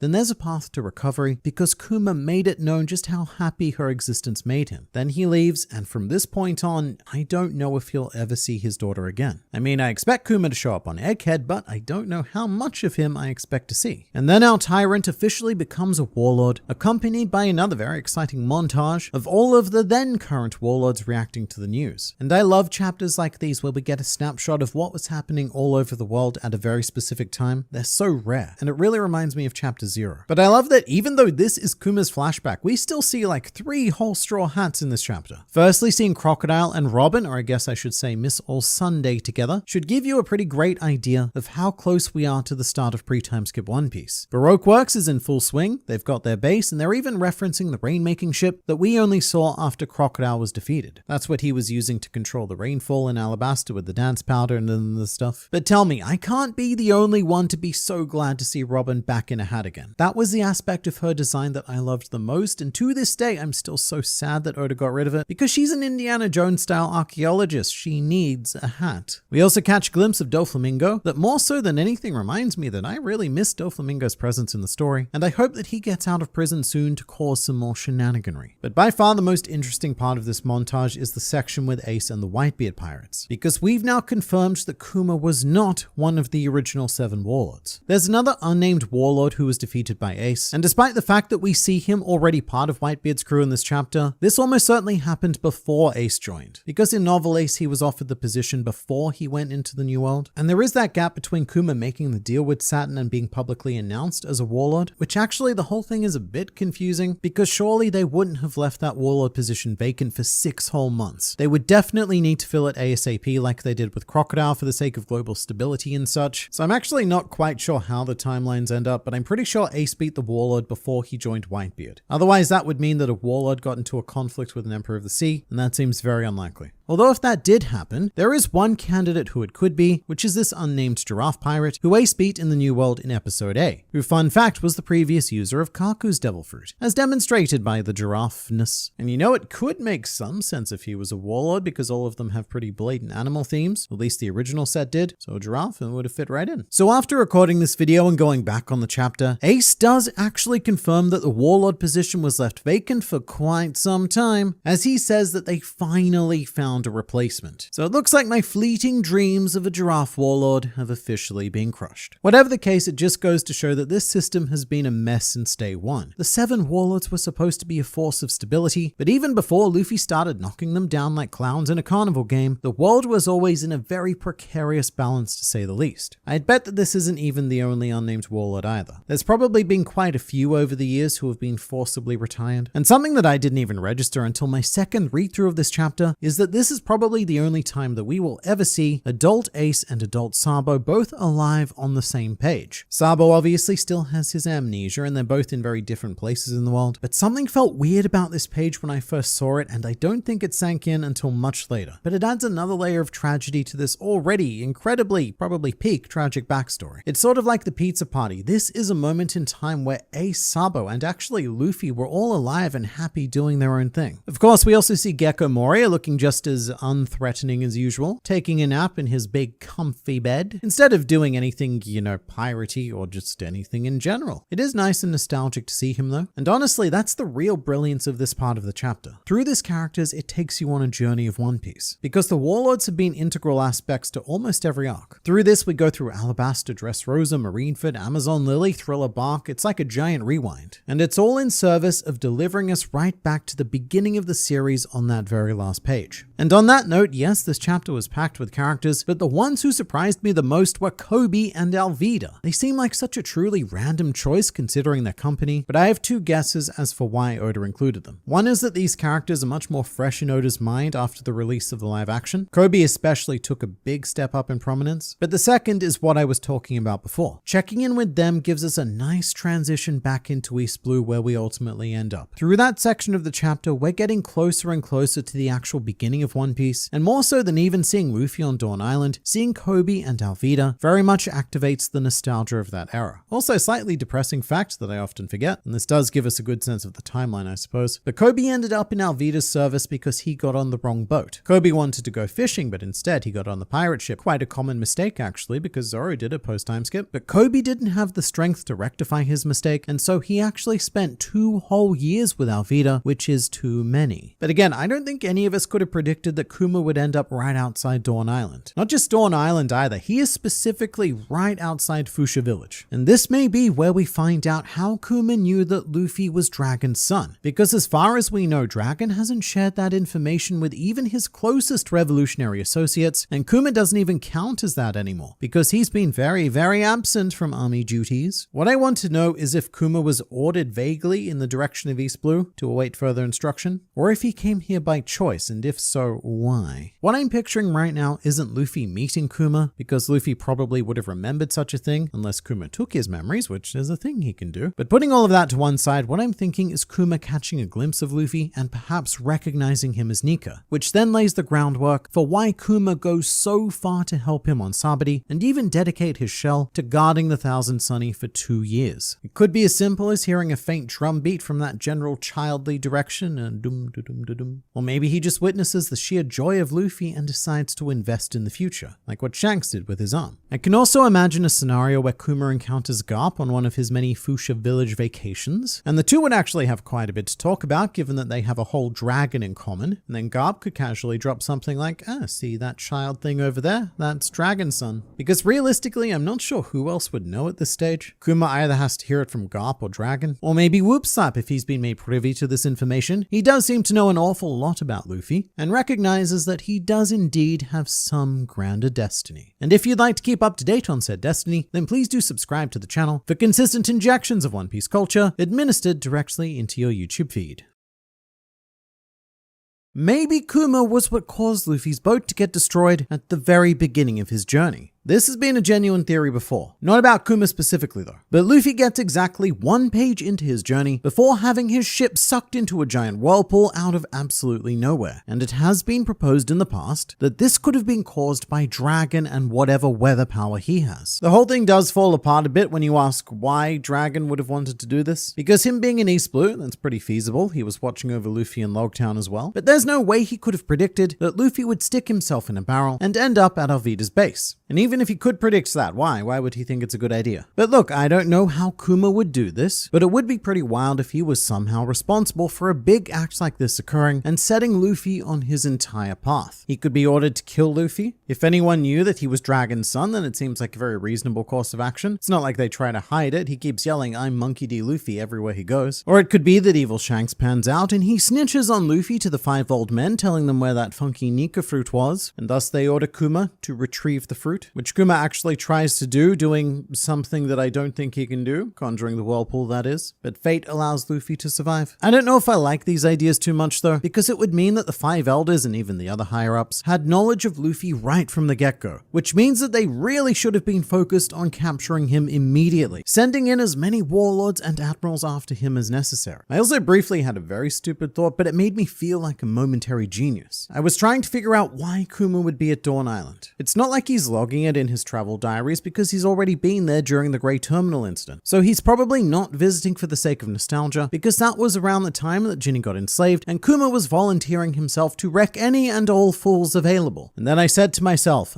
what if Sabo told Kuma about his brother Luffy and Kuma was just there to check on him? But then I remembered that Sabo has amnesia, which I very ironically forgot about. I love how Ace, second captain serving the strongest pirate in the world, never looked at the revolutionary military army's number 2 and thought, WTF? Yeah. To be as fair as I can, because I can go on about Sabo for a long time. But again, to be as fair as I can, we don't actually know when he became a known quantity to the world. But what we do know is that Ace was an incredibly well-known figure. He beat a warlord, he joined an emperor, and then fought another warlord to a standstill, not in that order. It goes beat warlord, fought warlord, joined emperor. Oh, and just as a reminder, because I saw a lot of comments about this, before Ace joined Whitebeard, he fought Jinbei for 5 days straight with the match ending in a draw. Which I point out because some people were saying that the warlord who was beaten was Jinbei. But it wasn't. I mean, he was, but they didn't tell anyone. And also, he wasn't, because it was a draw. But if it did get out then, at this point, Ace has an almost Luffy-like reputation for smacking down warlords. Whatever the case, there is no doubt in my mind that Sabo would have come across Ace's name and photo in a newspaper at some point, if not multiple points. Even as a rookie, Ace is just too big of a deal to miss. Which is quite tragic because Sabo would have been inadvertently following the adventures of his brother, cheering him on from the sideline of amnesia, only to have everything come flooding back as a result of the worst possible outcome. But I still hate amnesia as a plot device, and One Piece is no exception. Is it possible that the former warlord that Ace beat could be the man marked by flames? Anything's possible, but I think it's unlikely. I get where the logic's coming from, but if fighting Ace is the criteria to be the man marked by flames, then we're now including half of the pirating world. And as One Piece keeps racing towards the end, I find it less and less likely that these brand new legendary characters are going to spring up, because that means that we'll need to take the time to explore them, and we barely have the time to explore the 1,000 plus characters that we already have. I suspect it's a sort of question that has to be asked in an SBS though, so in about half a year we'll probably have an answer to this, and it'll go one of two ways. Either Eiichiro Oda will say nothing at all and keep things very mysterious, which will be our clue that this someone is a bit of a big deal. He'll say something like, oh, you want to know about that man? Well, maybe at a certain time in a certain place we'll reveal certain details about that certain man. You know that almost frustratingly vague way that the Japanese language allows people to speak in? It's either that or the warlord is going to be a complete joke and we'll get like a funny little sketch of an elephant shitting.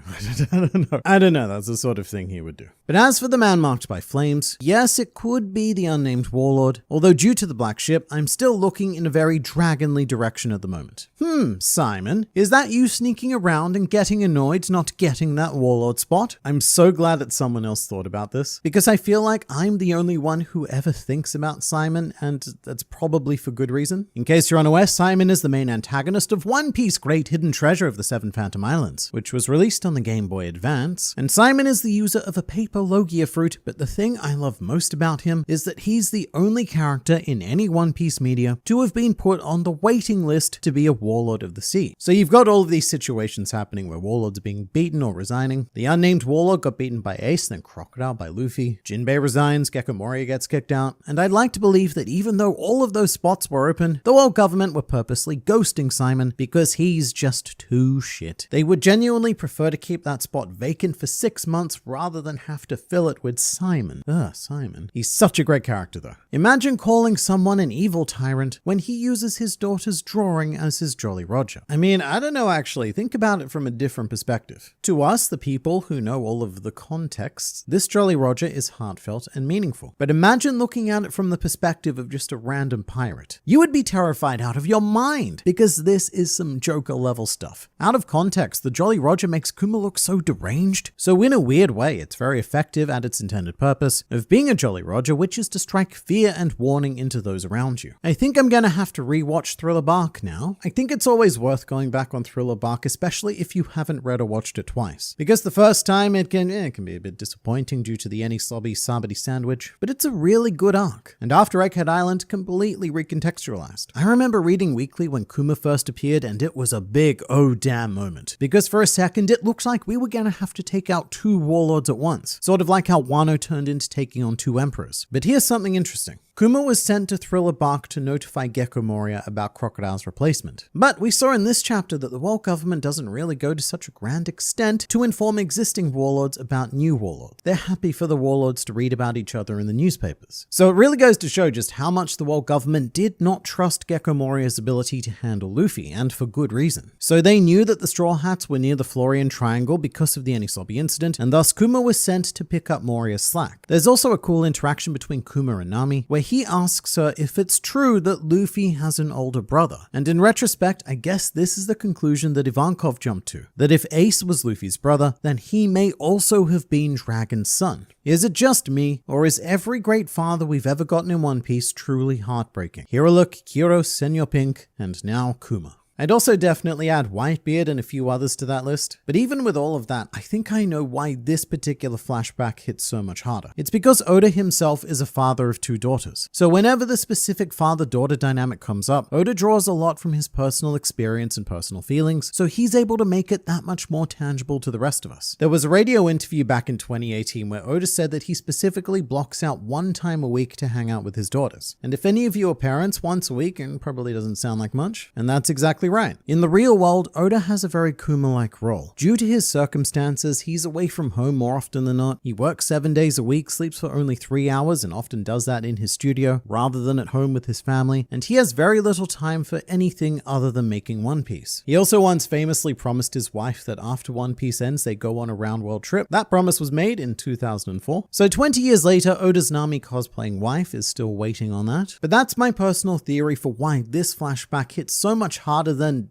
like, honestly all others. It might just be recency bias, but I can't remember the last time I was this personally invested and emotionally volatile during a flashback. Of course, I'll wait until it's over and give it some time to settle, but right now I think it may be the best flashback in the series. And it's because this is a rare situation where Oda is drawing from his personal life experience rather than extensive research of others. In my headcanon, Kizaru got rid of the fedora as the last defining piece of his individualism, completely selling his soul to the world government. Alright, so let's talk about hats. In the last video, I called Kizaru's hat a fedora, and quite a few people commented correcting me saying that it was a Borsalino, which is fun because Borsalino is Kizaru's real name. What a wild connection. But that doesn't make me wrong. In fact, we're both right. Fedora is still the type of hat that he's wearing, but Borsalino is the oldest Italian company which specializes in making said hats. Borsalino is a luxury hat brand. So it's sort of like if I said that Kizaru was wearing shoes and you said, "Nah, internet man." He wasn't wearing shoes, he was wearing Nikes or Adidas's or Yeezys. Do people still wear Yeezys? Probably not after.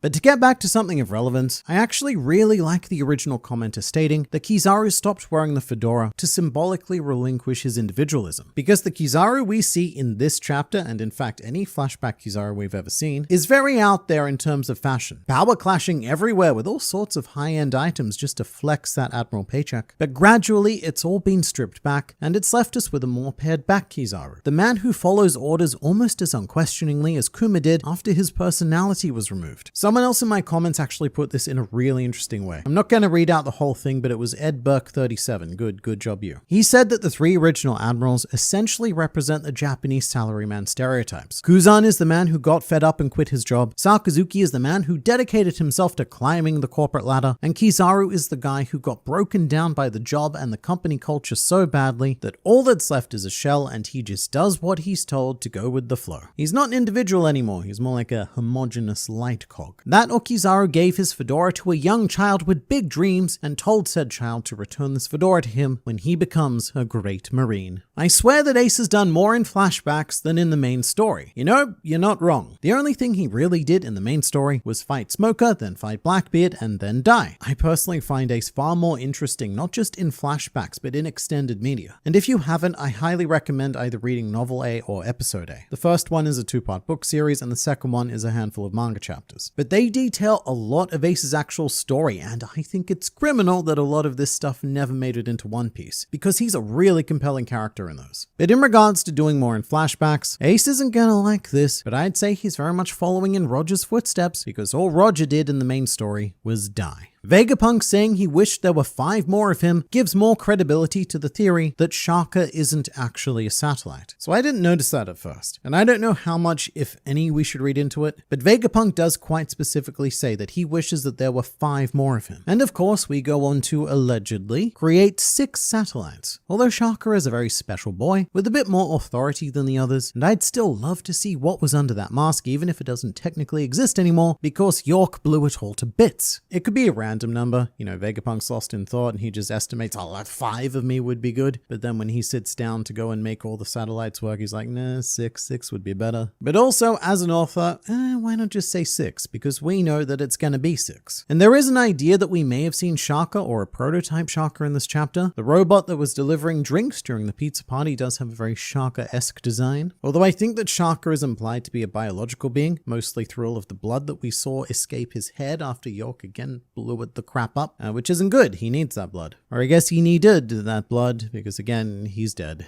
Anyone else notice Diaz Drake as a Marine in this chapter on Egghead? Drake is indeed in the chapter, but he's very easy to miss because he doesn't have his funky mask. But this close-up shown during the Marines disembarking onto Egghead Island is Diaz Drake, which I really like because it makes thematic sense that he was still a Marine. He's part of the worst generation, and neither Luffy nor Bonnie have started their pirate journey. And even though Drake was never a true pirate, I like that this is consistent with the simultaneous emergence of the worst generation. I'm very curious as to why Oda felt the need to point him out though, and it reminds me that we'll probably eventually get some sort of proper Drake backstory as well. He's a character that we've had drip fed to us. He was in Law's flashback as the child that Sengoku found, and we got a taste of who he was on Wano, but not too much. There's still a whole mystery to be unraveled there, which I imagine will be revealed whenever it is that we start to give Sword some serious attention. The piercing in Bonnie's face could be a homing tracker and double as jewelry to cover the scars, like an advanced Vivia card. That way Kuma can make his way back to Bonnie whenever, and he'd be able to do it without the use of free will. Whatever mechanical contraption it is would set off an alert and trigger the programming. I could also see it happening the other way around, like say our Cypherpole nurse Alpha gives Bonnie the piercing to cover up some scarring after the Sapphire Scale recovery, but it's actually a world government tracking device. But both of those might be overthinking it significantly. It might just be an idea that Bonnie thought was cool and made her look more piratey, because 10-year-olds often don't need any deep or conspiratorial reasoning for their aesthetic choices. But finally, for the most touching possible scenario, it could be a piece of jewelry that Kuma sent to Bonnie along with his letter through the news coup, and so it acts as her father's final gift to her. Really makes me wonder how much of Kuma's flashback Oda fleshed out before coming up with the supernova at Sabadi. I'm gonna go out there and say not much, if any. Definitely nothing involving Bonnie because she didn't even exist in Oda's mind until the week that she was put to page. There may have been a vague idea, but remember that Kuma himself was also not a planned character. Oda came up with the concept of the 7 warlords on a complete whim as well because the number sounded cool. He later came to slightly regret that decision as he had to fill the roster, and because the warlords kept taking up so much time, and they still are.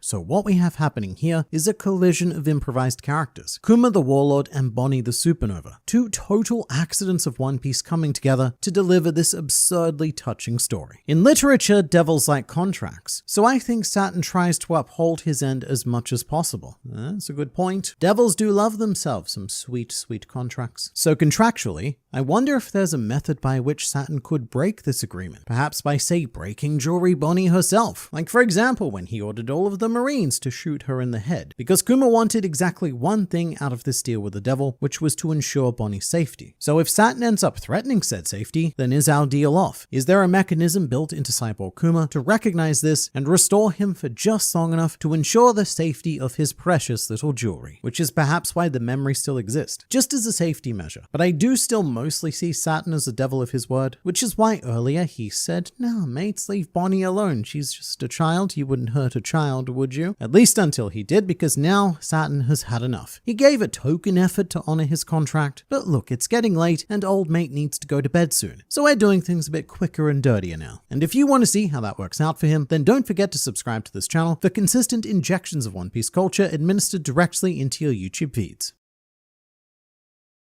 Breaking news! A second sun god has hit the One Piece world. Her name is Jewelry Bonnie, and her abilities are seemingly limitless. I can honestly say that I never expected to like Bonnie as much as I do now, or Kuma, or Egghead Island as an arc. We pick up with Kuma visiting the Goa Kingdom, and I loved seeing Luffy training, especially with the alligator and the tiger, because it's like a mini Rusakaina, which also featured Luffy making friends with an alligator and a tiger, just much, much bigger. So Rayleigh took Luffy to this island packed with hundreds of god-strength strength animals. And Luffy would have just been like, yeah, I know the drill. Beat up the animals, eat a couple of them for nourishment, and keep the wimps alive for company. I love seeing this because it reminds me that Luffy's devil fruit was abysmal when he first ate it, and it genuinely took him a decade of work just to get into shape and acquire the skill to use it. Because before that, it was like trying to slap people with a wet noodle. So what we're seeing is Luffy 1 year before he leaves, perfecting his East Blue moveset, and the attack he's using is the same one that he used to finish Arlong. So there's a fun line where Luffy says, "I'll save this for when I'm up against a strong enemy." Although I will say that Oda is definitely retconning some Luffy abs here. When he first set out to sea, his physique was nowhere near this ripped. Luffy goes on to say, "I've got to be ready for when someone tries to take my crew away," which is sort of what Arlong did with Nami, but not really. And it seems like more of a reference to when Kuma eventually separates the crew. And I'm not quite sure how I feel about this. It's a fun line, but it's a bit too coincidental that he says this while the one person who would eventually take his crew away is watching in secret. I loved the Kuma Dragon interaction though, which is a flashback within a flashback. I always love seeing Oda do stuff like this because his device for flashbacks is to transition into a black page format. But then to have a flashback within the flashback, we transition to this sort of gray because he can't use white, that's modern day, and he can't use black because we're already doing that. So I wonder what would happen if he ever needed to go to a flashback within a flashback within a flashback. But one dragon line that hit me particularly hard was the whole, "Hey, if you continue to talk about this, then you may as well kill me yourself. A child is their parents' weak spot." And obviously no one in this world would know that better than Bartholomew Kuma. And it's a really interesting dichotomy that we have happening here. Dragon is presented as a man who has given up on being a father for the sake of the world, whereas Kuma goes on to give up the world for the sake of being a father to Bonnie, being all prepared to make a deal with the devil and such to produce a series of unstoppable killing machines that could potentially doom the world. So these are two men that decided to walk down completely opposite paths. And I love that neither can really judge the other. Both choices are viewed as perfectly valid by the other, and there's this mutual respect between them. In fact, Dragon is probably the only character in the world who fully understands Kuma, and Kuma is, I guess was, probably the only one who understood Dragon. I have to say though, this is very weird timing, because I very recently did a video ranking the worst fathers in One Piece, and Dragon was obviously there. And after the chapter spoilers came out, it got a barrage of comments saying, well, that didn't age well. But then I read the chapter and I'm like, yeah, no, it aged perfectly fine. Dragon does care for Luffy, and that was quite sweet that we saw that. But he's made the choice to abandon that, in his words, weak spot, for the sake of changing the world around him. I'm not saying he's a bad person, definitely not. But even with this chapter, nothing I said in that tier list was wrong. So Kuma has known about Luffy for quite some time, and I think it's quite touching that he was checking in on Luffy in lieu of Dragon. I think this scene also gets tied up very nicely later on in the chapter, because Dragon says, "I'm sure he has his reasons for keeping us in the dark." And you can tell that Dragon 100% knows that Kuma's reasons are Bonnie, because that's what Dragon would do and has done. Keep everyone in the dark about his personal life, because knowing about Luffy would only put Luffy in danger and Dragon in a compromised position. Although it is kind of ironic that one of the people he needed to keep most in the dark was Sabo, but Dragon diagnoses Kuma's condition immediately and prescribes everyone shutting the hell up about it. To the Sorbet Kingdom, and this is where things get a bit wild. Firstly, Alpha is another example of Oda speed running his antagonists, finding the most optimized possible route for me to completely despise her, which was achieved by tearing up all of the letters to Bonnie, and what really rubs it in is seeing the bucket full of previously torn up letters. We see that bucket as we also read the words, "One last thing, Bonnie, you're probably sick of me saying this, but I love you." And no, Bonnie is not sick of hearing it, and you, Kuma, you're not sick of saying it, but Alpha is sick of reading it, and the bucket is probably sick of being filled with it. Here's the thing though, this was part of the deal with Saint Saturn. Kuma agreed that he would be forbidden from contacting Bonnie, and Saturn even said that if he violates that order, Bonnie would be turned into a slave. So Kuma is really playing with fire by sending these letters. Then again, he's also doing a lot of undesirable activities, because we see that he pops in to help the Revolutionary Army every now and then. And at the moment, Kuma is the MVP of the entire army. Whenever he enters the battlefield, even for just a few seconds, it's over. We have yet to see a single person push conscious Kuma to any kind of limit. And there's a genuine discussion to be had about whether or not he may be one of the strongest characters in the series. And all of this without the use of haki, mind you. We still have yet to see a single example of Kuma using any kind of haki. But his devil fruit combined with the Buccaneer body just doesn't seem to need it. Also, his pacifism probably prevents the haki from blooming in battle. So with the letters, I know that Kuma later on says that he wants to write Bonnie a lifetime's worth of love, which is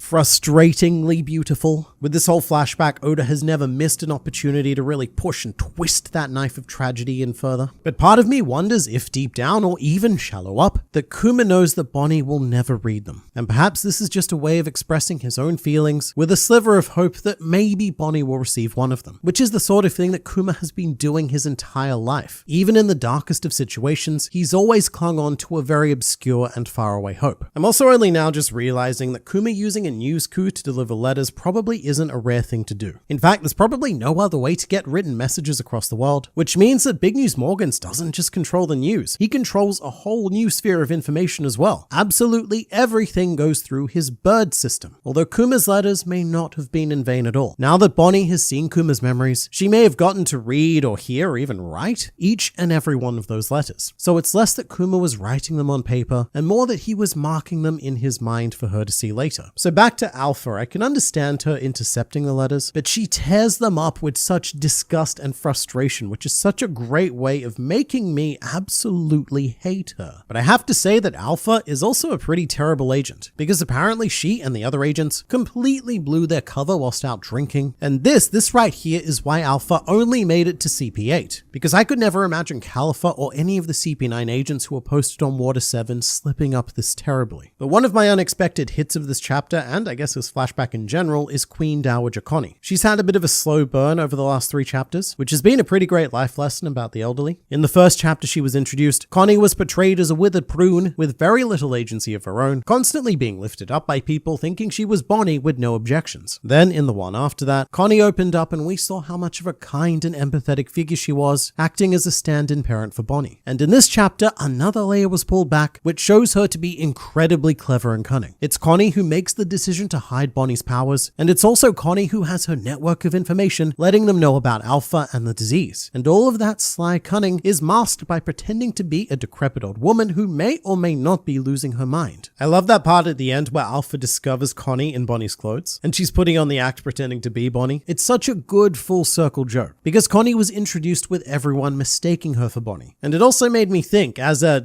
relatively young person, relative to the old people, not relative to the really young people, but we have such a weird perspective on the elderly. We don't have the experience of what it's like to be old. And so we make a lot of assumptions about them based on knowledge that we can't possibly have until we reach that age. It's quite arrogant really, as displayed by Alpha, so never ever underestimate the elderly, especially in a world like this, because there's a reason that they've lived this long. So seeing Stussy in this chapter was also a big surprise. She's in her Underworld Emperor outfit as well, which gives me nostalgia for Whole Cake Island. Although a thought I've started to have ever since it was revealed that she was a clone is, how did nobody ever suspect anything? I mean, she looks exactly like Buckingham Stussy and even has her name. And look, maybe not everyone had the unfortunate experience of dealing with the Rocks Pirates, but you know who did? Charlotte Lin. She dealt very intimately with them, and she even invited Stussy to Sanji's wedding, and apparently didn't even suspect a thing, despite the fact that Big Mom was on the same crew as the original Stussy. Lin must have known that Stussy was a clone. She just has to have, surely. Although with all of the cloning stuff, some people have suggested that Alpha was a clone of Califa, or that both Alpha and Califa are clones. Again, I think that Alpha was just the thicker older sister, because I just can't see Califa being this bad at her job. But now, one of my favorite parts of the chapter is when Stussy, Vegapunk, and Kuma have a brief yet profound discussion about losing individuality, which I think is brushed by pretty quickly, considering that all 3 people in this room are struggling with just that from 3 completely different perspectives. Kuma is obviously about to lose all sense of agency and become a completely hollow cyborg, whereas Stussy has to reckon with the idea that a lot of her individuality was decided by the original Stussy. And as a clone, is it even possible to be an individual? Are all of her character traits, desires, thoughts, and feelings dictated by Buckingham Stussy? And Vegapunk himself also needs to ask this question, because if he hasn't already, he's about to divide his individuality up into 6 distinct and separate entities. So on some weird level, there isn't a single person in this room who could be described as a true individual, which is something that I've really appreciated about Egghead in general. I don't think that Oda is going to truly dive into these discussions, but he is bringing a lot of uncharacteristically deep ideas to the table here. And it makes me wonder if Oda himself is going through a bit of an existential crisis at the moment, asking himself a lot of questions about the nature of existence and such, because he's a 48-year-old man who's conquered his chosen field and amassed a fortune of over $200 million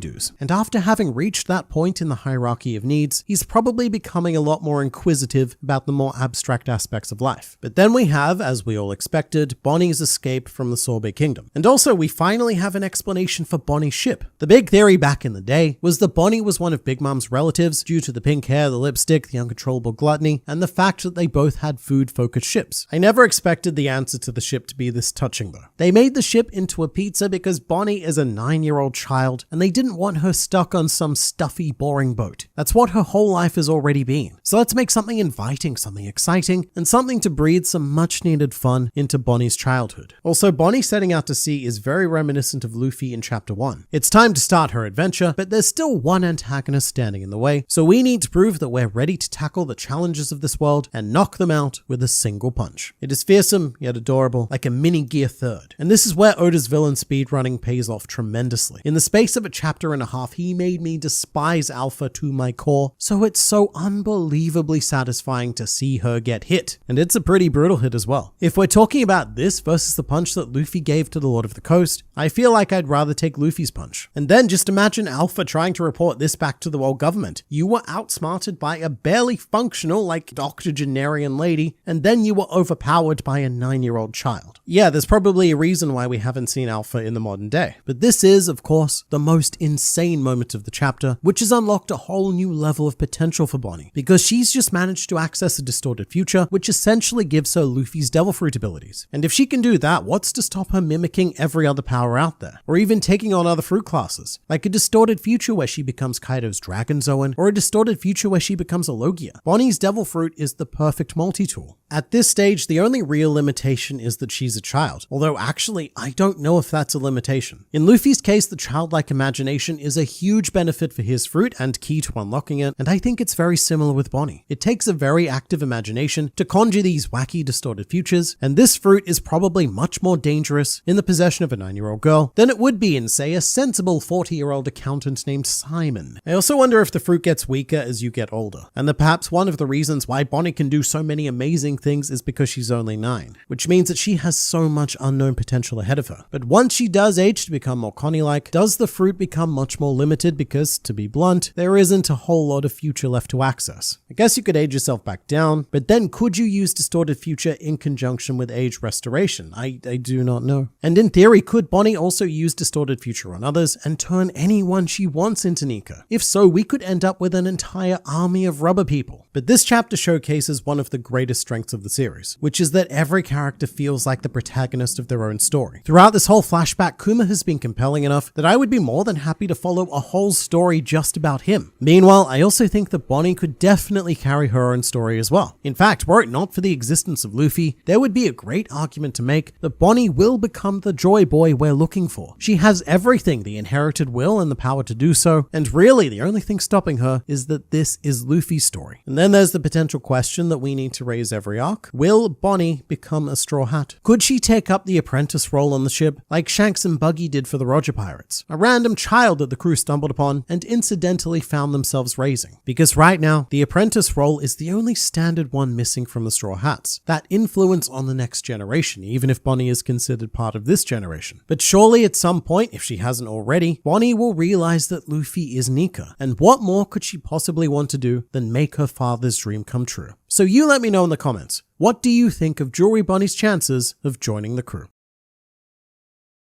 I hate to be that guy, but Bonnie is starting to fill out all the spaces on the new Straw Hat Crewmate bingo board. She is coming startlingly close. Tragic backstory, a dream for the future, and no real home to go back to or desire to stay put anywhere at all, really. She's a perfect candidate for piracy. And Bonnie fits in really well with the crew dynamic. The Straw Hats are already kind of set up as your classic family. As soon as Nami finds out Bonnie's true age, she's going to get extremely protective and motherly of her. And meanwhile, Jinbei has already proven himself to be an adequate fatherly figure when he supervised Luffy, Bonnie, and Chopper having fun on Egghead Island. And I can imagine Bonnie and Luffy being like bickering siblings fighting over food. And when I say fighting, I mean very literally and with very giant fists from both of them. At the same time though, Bonnie as a Straw Hat, I don't know, it doesn't feel quite right yet. I still don't quite feel that drive that she needs to be part of the crew like I did with everyone else. Although I would also ask the question of, who else would she go with? I don't think that Bonnie can roam the world alone again. She's an OP 12-year-old, but a 12-year-old nonetheless, and needs some sort of guardian or guiding figure. One option I could see is Bonnie staying with Vegapunk, wherever he/they end up. That, or maybe even taking up residence with the Revolutionary Army, following in her father's footsteps and everything. everything. Or maybe Bonnie's just going to be another Kinemon and she's going to sail with us for the next decade or so, but not actually join the crew. I think it's nearly impossible for I think it's nearly impossible for Bonnie to join the crew. That said, she will join. What do you mean? In Bonnie's dystopian future, where she has the Nika Nika fruit, does she technically have 2 devil fruits? So this is actually a pretty complicated discussion, but just to briefly address it, Bonnie in the last page isn't accessing a future where she ate Luffy's devil fruit, or at least that's not how I read into it. What I see is Bonnie accessing a distorted future where she is quite literally Nika, the original sun god before the ability was imagined into a magical fruit. At least that's how I think it needs to be logistically, I'm not quite sure. But Bonnie already has 1 devil fruit, so if she accesses a distorted future with said fruit to eat another fruit, then surely we would have our double fruit rule coming into play and killing her instantly. Then again, to get around that, all she needs to do is not specify devil fruit. For example, in the last video, I said that she could use this fruit to become a dragon like Kaido, but that doesn't mean that Bonnie says, hey, magical fruit power of mine, I want a future with the dragon fruit. It's more than likely she says, hey, magical fruit, I want a future where I'm a literal dragon, completely unrelated to fruit. Again, it's tricky though, because for those futures to come to, pun intended, fruition, and in fact, even in the future where she has Kuma's Buccaneer body, surely what she's doing is accessing an alternate reality version of herself where she was born as, say, a Buccaneer or a dragon. So the distorted future ability is like ripping your future self from a different reality. In which case, maybe Bonnie can take a future version of herself who has eaten a devil fruit, because at least in that reality, she only ate 1 fruit. But again, I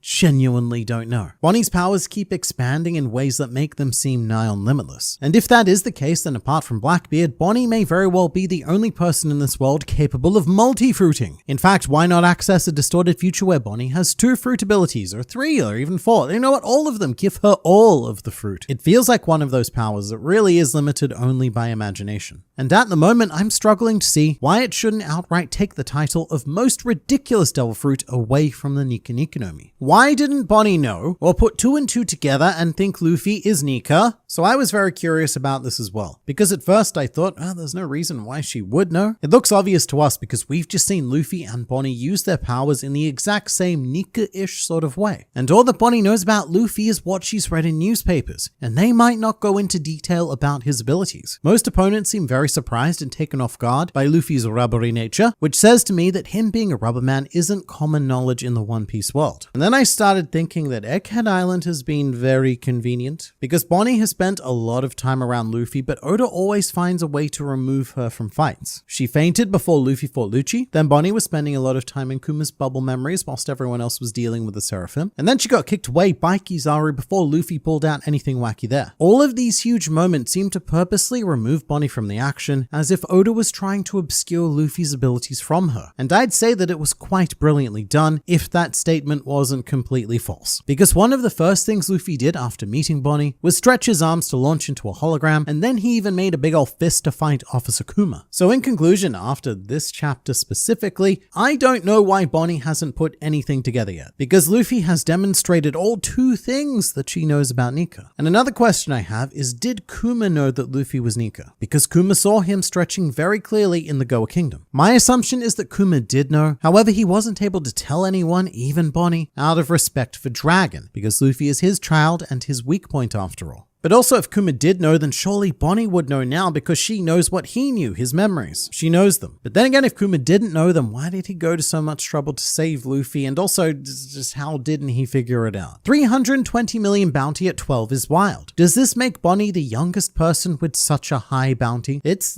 pretty colossal when you think about it. Considering that a fully grown adult Robin, before joining Luffy, was probably more of a threat than Bonnie after Kuma's procedure, it's insane that she was only valued at 79 million berries. But I believe the record is firmly held by Charlotte Lin Lin. As a 5 or 6-year-old, she was given a debut bounty of 50 million berries, and not long after that, it was raised to 500 million. And looking at these pictures, I don't think there's too big of an age difference between them. So Big Mom was probably worth $500 million before she even reached the age of 10. But what we can say is that Bonnie obliterated Kaido's personal best. He didn't even get his first bounty until he was 13. What a scrub. And get this, it was only 70 million berries. So Kaido was beaten by Big Mom, Bonnie, and Robin. Bonnie seeing the sun for the first time is such an important panel. It is, and it's something that I completely skipped over because I was more heavily invested in punching a nurse. But it's not that Bonnie has never seen the sun, it's more that she doesn't remember. The Sapphire Scale symptoms began when she was a toddler. So for all intents and purposes, this is the first time that she's seen the outside world. And it really adds to the last part of the chapter, because after having seen the sun, Bonnie resolves never to go back to her previous life, and even uses the sun as inspiration to put down Alpha by taking on the image of the sun god. And it's even got the wanky symbolic choreography of Alpha being smote down from above. But this is one reason why I can see Bonnie at least traveling with the Straw Hats, because she doesn't want to go back to her static existence. Her father promised her a world to see, and now Bonnie wants to see it all. And traveling with the Straw Hats would be a fairly good way to do that. In fact, she may even be able to see an island or two that Kuma didn't. Who knows if he ever went to Elbaf, and he definitely never got to see Laugh Tale. My hot take: this flashback is literally what Bonnie saw in Kuma's memories, and we're all experiencing it with her.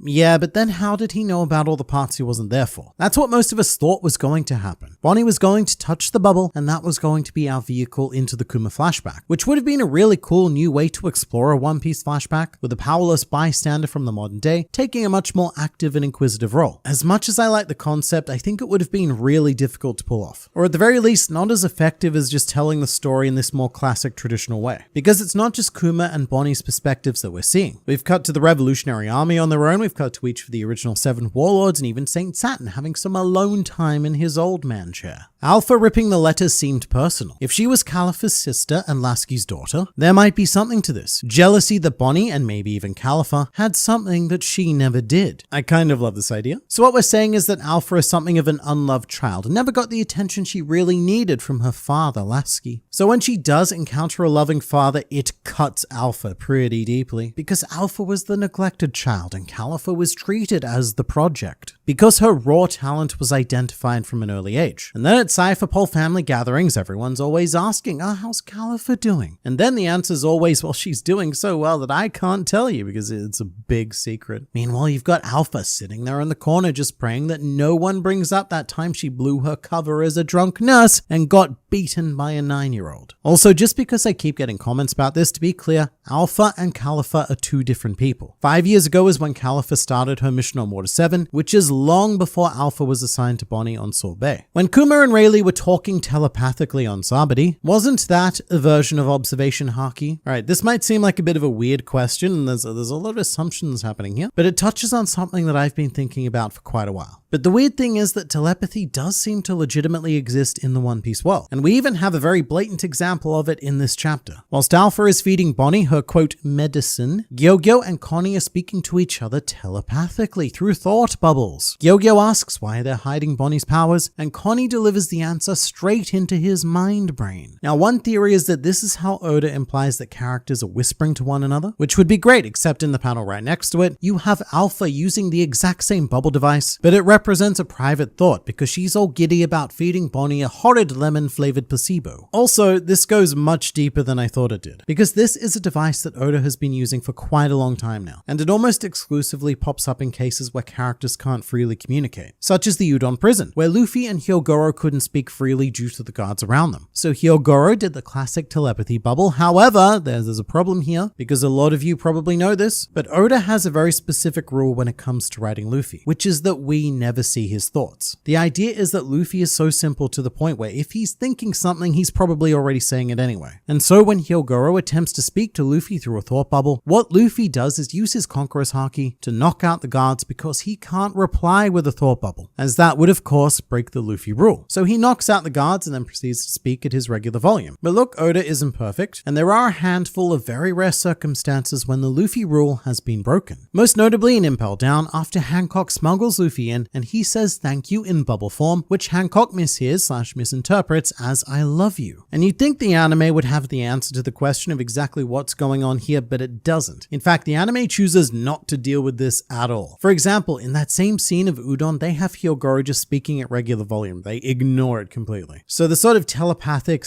I guess whisper conversations are a purely manga phenomenon. What baffles me is that a lot of people seem to blame Dragon here because, quote, he is just making excuses. I'd like to remind everyone of what the WG did when they found out Roger had a son. I think that's very fair. Nobody is more aware of what the world government will do to the spawn of prominent criminals than Dragon, or Garp, or the entire world, because of that one time where the Marines publicly killed, quote, anybody who looks suspicious, and in this case what suspicious meant was baby or pregnant woman. And Kuma is another example. Saint Saturn finding out about Kuma's child and her condition quite literally put Kuma under his control. So that line in the chapter about a child being the parent's weak spot isn't wrong at all. So I get it, and I think it's more than fair that Draken has kept his distance from Luffy, but again, that's assumedly due to his choices. I think it was put best by one of our amazing Grand Fleet members. His name is Brandon, and he said that Draken was a bad dad with good intentions. He went out for milk and cigarettes but never came back because he found himself caught up in dismantling an authoritarian dictatorship, you know, the classic trope. But I am very keen to find out when Luffy fits into all of this, because the Revolutionary Army itself is actually older than Luffy, or the Freedom Fighters are at the very least. They existed at least 22 years ago during the O'Hara incident, whilst Luffy is only 19. So early on in his quest for global revolution, Dragon decided, you know, let's procreate. Nothing could go wrong there. But then he realized that, oh no, my child, the child of one of the world's most wanted criminals, probably isn't going to have the easiest life. I've got nothing to say. I'm just here to be milked for content. Milk me!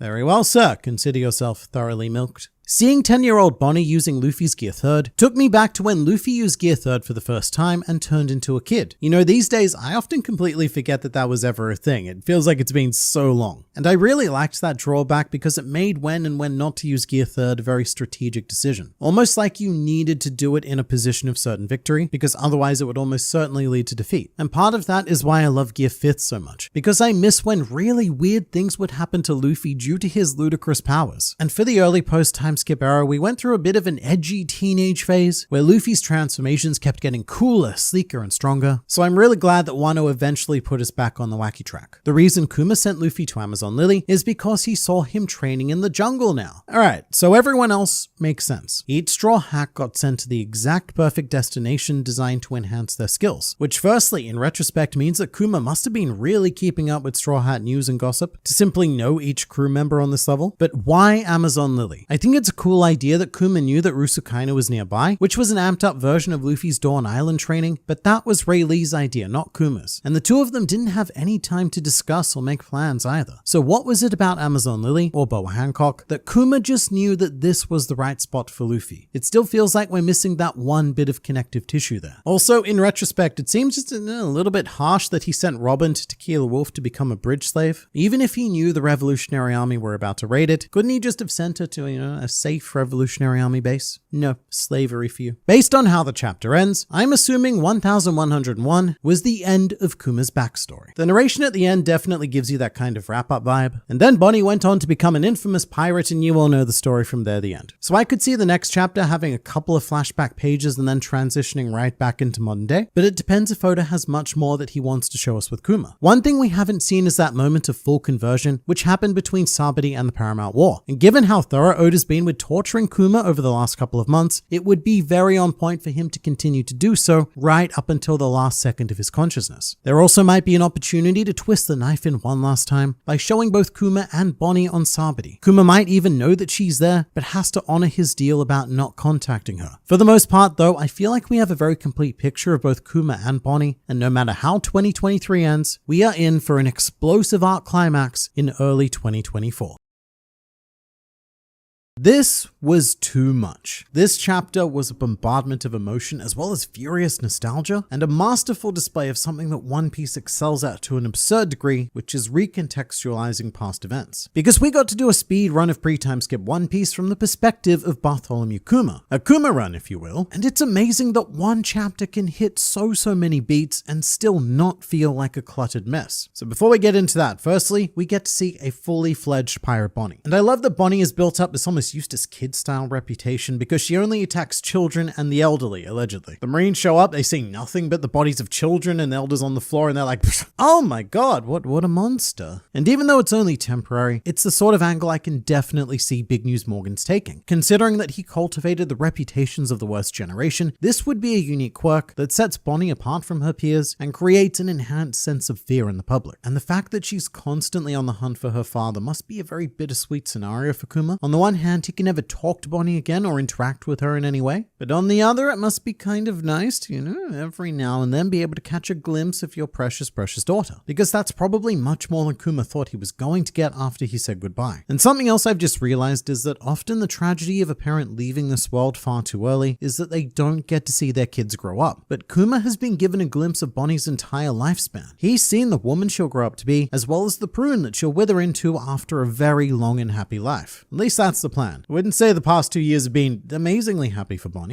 but it's not all tragedy for her either. I mean, all we've really seen is the tragic side of Bonnie's story, but every time Kuma seems to see her, Bonnie's having fun, doing adventuring things with her crew. And this might be asking a bit too much of an already incredibly stuffed chapter, but I would have loved to see Bonnie's journey into the Grand Line, like finally getting to see another entrance into Reverse Mountain and seeing her crew land at the Twin Cape Lighthouse and maybe even meet Laboon. Because when it comes to the worst generation, or I guess the supernovas, when they were first introduced, the thing that made me unbelievably excited was knowing that they'd all taken a completely different path through the Grand Line. Whatever adventures we saw with Luffy, each and every other supernova captain had done their equivalent. So there were like 7 other main characters that we could have entire manga series about. So I would have liked to explore Bonnie's journey a bit more, but I could also say the same about a lot of One Piece characters, and that would bloat the series into running for another 25 years. But we also find out why Bonnie has her piercing, and the answer is simple yet heartwarming. She was afraid that Kuma wouldn't recognize her in her adult form, especially with nothing under her eyes. So she replaced her jewels with another jewel, and potentially even named herself Jewelry Bonnie for the same reason, to draw attention to the jewel and make sure that Dad recognized her. It's very difficult to choose favorite panels in this chapter, but seeing Luffy get his first bounty is definitely a top contender. It's a redraw of this moment from chapter 96, and one of the reasons why I love it so much is because pay attention to both Nami and Sanji in this panel. Nami has her hand in her face lamenting the news, and Sanji is sitting on the floor jealous that he doesn't have a bounty. And it's very subtle, but in this redrawn panel, you can see Nami just behind the narrate box doing the same pose. And in the bottom left-hand corner, you can even see the top of Sanji's head. And this is the kind of detail I love. It's a sort of thing that almost makes One Piece feel like history being uncovered rather than a story being made up. Because for the most part, it is just so tight and consistent. But something else I love with these essentially redrawn panels is that it gives us a direct comparison of how Oda's art style has evolved over time. Because there were literally over 1,000 chapters between this panel and the last time we saw this scene. And I find that sort of stuff really fascinating. For example, early on, Oda would often default to this very cute and simplistic, almost chibi sort of art style that you see in the original scene, but you almost never see him employ the style these days. And I like that because it gives the earlier chapters a feel of innocence and carefreeness that we just don't have these days. Because now Luffy is a big shot 3 billion berry emperor of the sea, and every move we make has serious consequences. So the next panel that caught my eye was an appearance from a most unexpected character, because we see Smoker in this chapter, who is implied to be looking at Luffy's bounty poster, and my guess is that this has to be happening after Logtown. Because during that arc, when Smoker was alerted to all the commotion being caused on the execution platform, Smoker said that he had never heard of Luffy before. So I think the moment we see is right after Luffy has escaped. Smoker's gone, that's a problem. So he looks up his poster and he burns the image of Luffy into his smoky mind as he prepares to pursue him into the Grand Line, because Smoker knows that Luffy is a threat because Luffy did the Roger thing. He knows that this man is going to be something if he, Smoker, does not stop him. And that's a running theme of this chapter, by the way. People discovering at various stages that Luffy has the potential to be someone very important. I also want to say welcome back to Smoker, because it probably doesn't feel like it, but it's been over 8 years since we've seen him in the manga. His last appearance was in chapter 793, right at the end of Dressrosa. And it's weird because we've seen Tashigi as recently as this arc. She went with Sword to invade Hachinosu, so I wonder what that there smoky boy is up to at the moment. Seeing Ace and Jinbei reacting to Luffy's first bounty was pretty amazing, because this would be Jinbei's first introduction to Luffy. This is the first time he's seeing the man that he would one day pledge himself to and stand against 2 emperors of the sea out of the sheer belief that he will become the Pirate King. And here he's just going,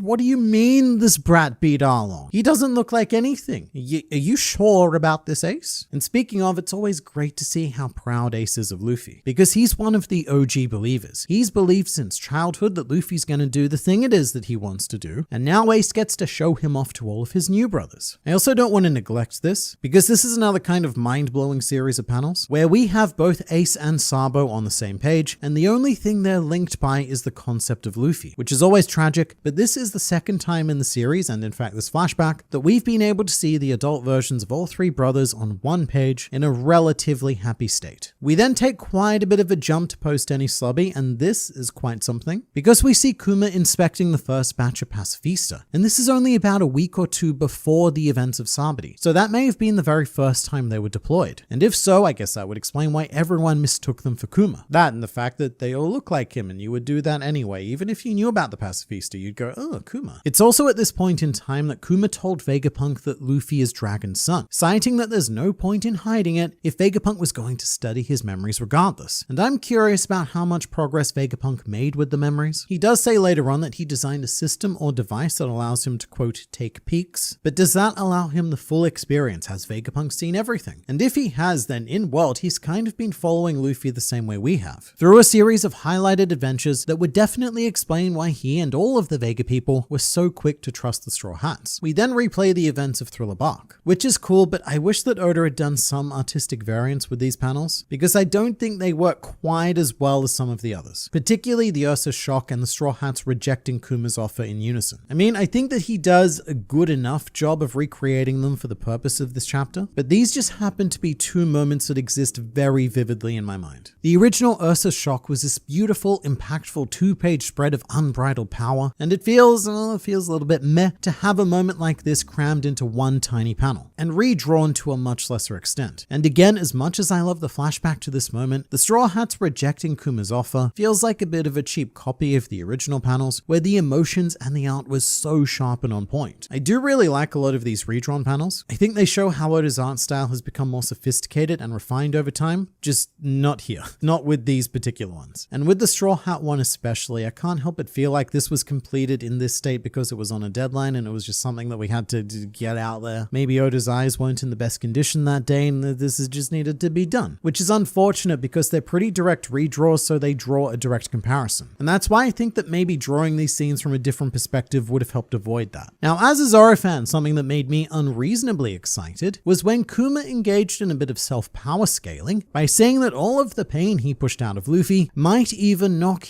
Bartholomew Kuma out. That's the pain that Zoro took and remained standing. So Zoro has the durability of a Buccaneer confirmed. No, not that. Zoro has even more durability than a Buccaneer confirmed. And not only that, but this is pre-time skip Zoro. And look, I can see it now. This panel is going to be a plague on online power scaling for years and years to come. But then we move on to Sabadi, and I will never not love seeing this moment again. The punch is just so satisfying. The Charlos punch is one of the crowning moments of the entire series as a whole, in my opinion. But this time around, it did recontextualize something quite important for me, because Kuma notices that not only did Luffy punch a world noble, but he did it to protect a fishman. I don't know if I've ever really taken the time to consider that before, because at this point in the series, I didn't really see Hachan as a fishman. He was just our friend, Hachan. And going back on the chapter, there is some racially charged dialogue like, "This is what you get for trying to protect a fish, you fools." But yeah, Luffy assaulted the person in the highest position of the social hierarchy to protect the person in the lowest position. And it looks like this is the moment where Kuma is convinced that Luffy is Nika and decides to put all of his faith in him. Before we move on though, something I loved about this sequence is that it reminded me of something I always forget about. It's an event that gets hidden behind the incredibly massive shadow cast by Luffy punching St. Charlos, but Charlos's father, St. Roswald, is later assaulted as well. Usopp butt slams him into the ground after being dropped from the sky by Robin. And having been reminded of that, I'm shocked that Usopp's bounty didn't skyrocket. Although I guess Usopp was unknown back then, the wanted one was Sogeking. But from the perspective of the world government, Usopp did every bit as much damage to a world noble as Luffy did. So Kizaru really should have been summoned with two targets, Luffy and Usopp. However, the moment I've eagerly been awaiting does arrive, and we get to see the separation of the Straw Hats from Kuma's perspective. And we also get to see the same set of reactions from Sentomaru, Kizaru, and Silver's Rayleigh. The most enlightening of which is Sentomaru, because we only ever saw the back of his head originally. So we finally get to see his face, and that says it all. And what the face is saying is, "Kuma, mate, what are you doing? This was my first mission as a Pacifista Wrangler, and you've ruined it. I can't believe you've done this." Having gone back on it though, Sentomaru's character seems to have done quite a flip over time, because when this scene originally played out, I'm not so sure that Oda had a plan in mind for Sentomaru, at least not one this detailed where he would become so close to Kuma and Bonnie. Because when Kuma stops the Pacifista originally, Sentomaru says, "Why are you erasing your own people, bear man?" Which is absolutely not how you address an honored friend that invited you to have a lovely pizza party that one time. But Kuma's inner monologue here is everything. When this happened on Sabadi, the most terrifying thing wasn't watching the crew vanish one by one. It was that they were disappearing one by one and there was no reason for it. Kuma remained horrifically silent. So I love what we got to see here. Sort of like his one-sided conversations with Bonnie, Kuma is trying to comfort Luffy by saying that he's just not ready yet. He's showing Luffy what he needs to be in order to enter the new world. And at the end of it all, he flat out says, "You will someday save the world." I mean, I say says, I guess he thinks it, but whatever form it takes, that's a pretty bold proclamation. And while seeing Luffy break down in tears here is one of the most raw and emotional moments in the series that we get to see again, it's a mere appetizer for how this chapter was going to end, because we're finally here. This is the end of Bartholomew Kuma. And before we hit the harsh bottom of this well, there's a conversation between Vegapunk and Saint Saturn, which flags something that is almost certainly going to become extremely plot relevant on Egghead Island, which is that Vegapunk was ordered to install a self-destruct mechanism within Kuma. And now that we know that, it's very hard to see this ending any other way. Kuma arrives on Egghead, he saves Bonnie and or Luffy one last time. That's the thing he does, that's the thing he's been doing for both of them. Saturn goes, mate. So he initiates self-destruct. Maybe Kuma gets his memories back due to a mechanism that Vegapunk may or may not have inserted into him, but if he does, he gets them back at the last second. He says, "Hi, Bonnie,"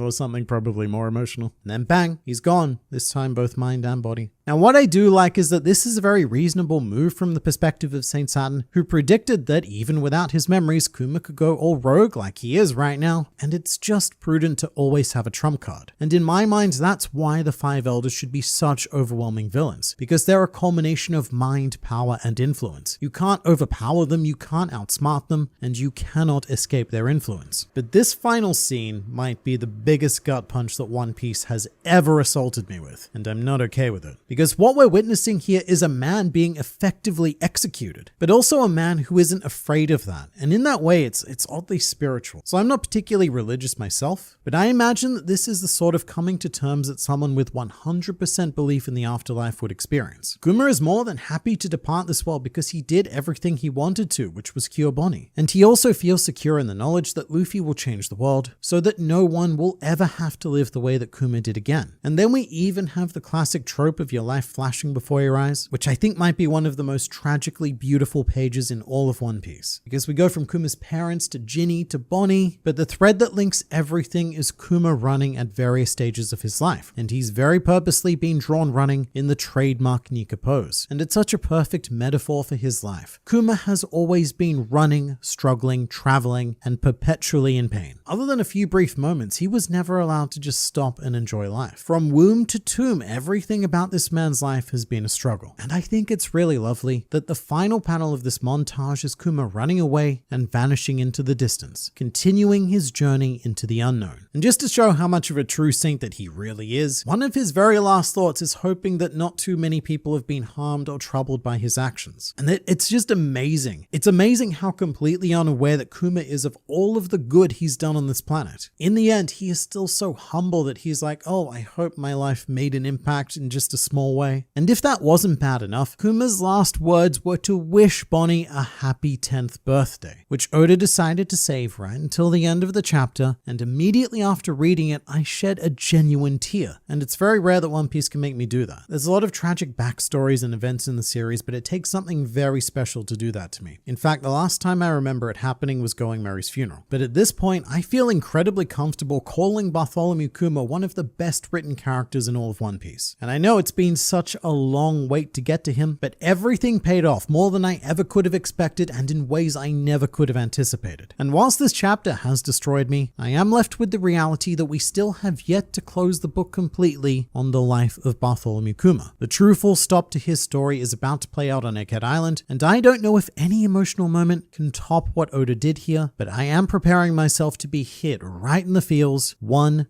last time.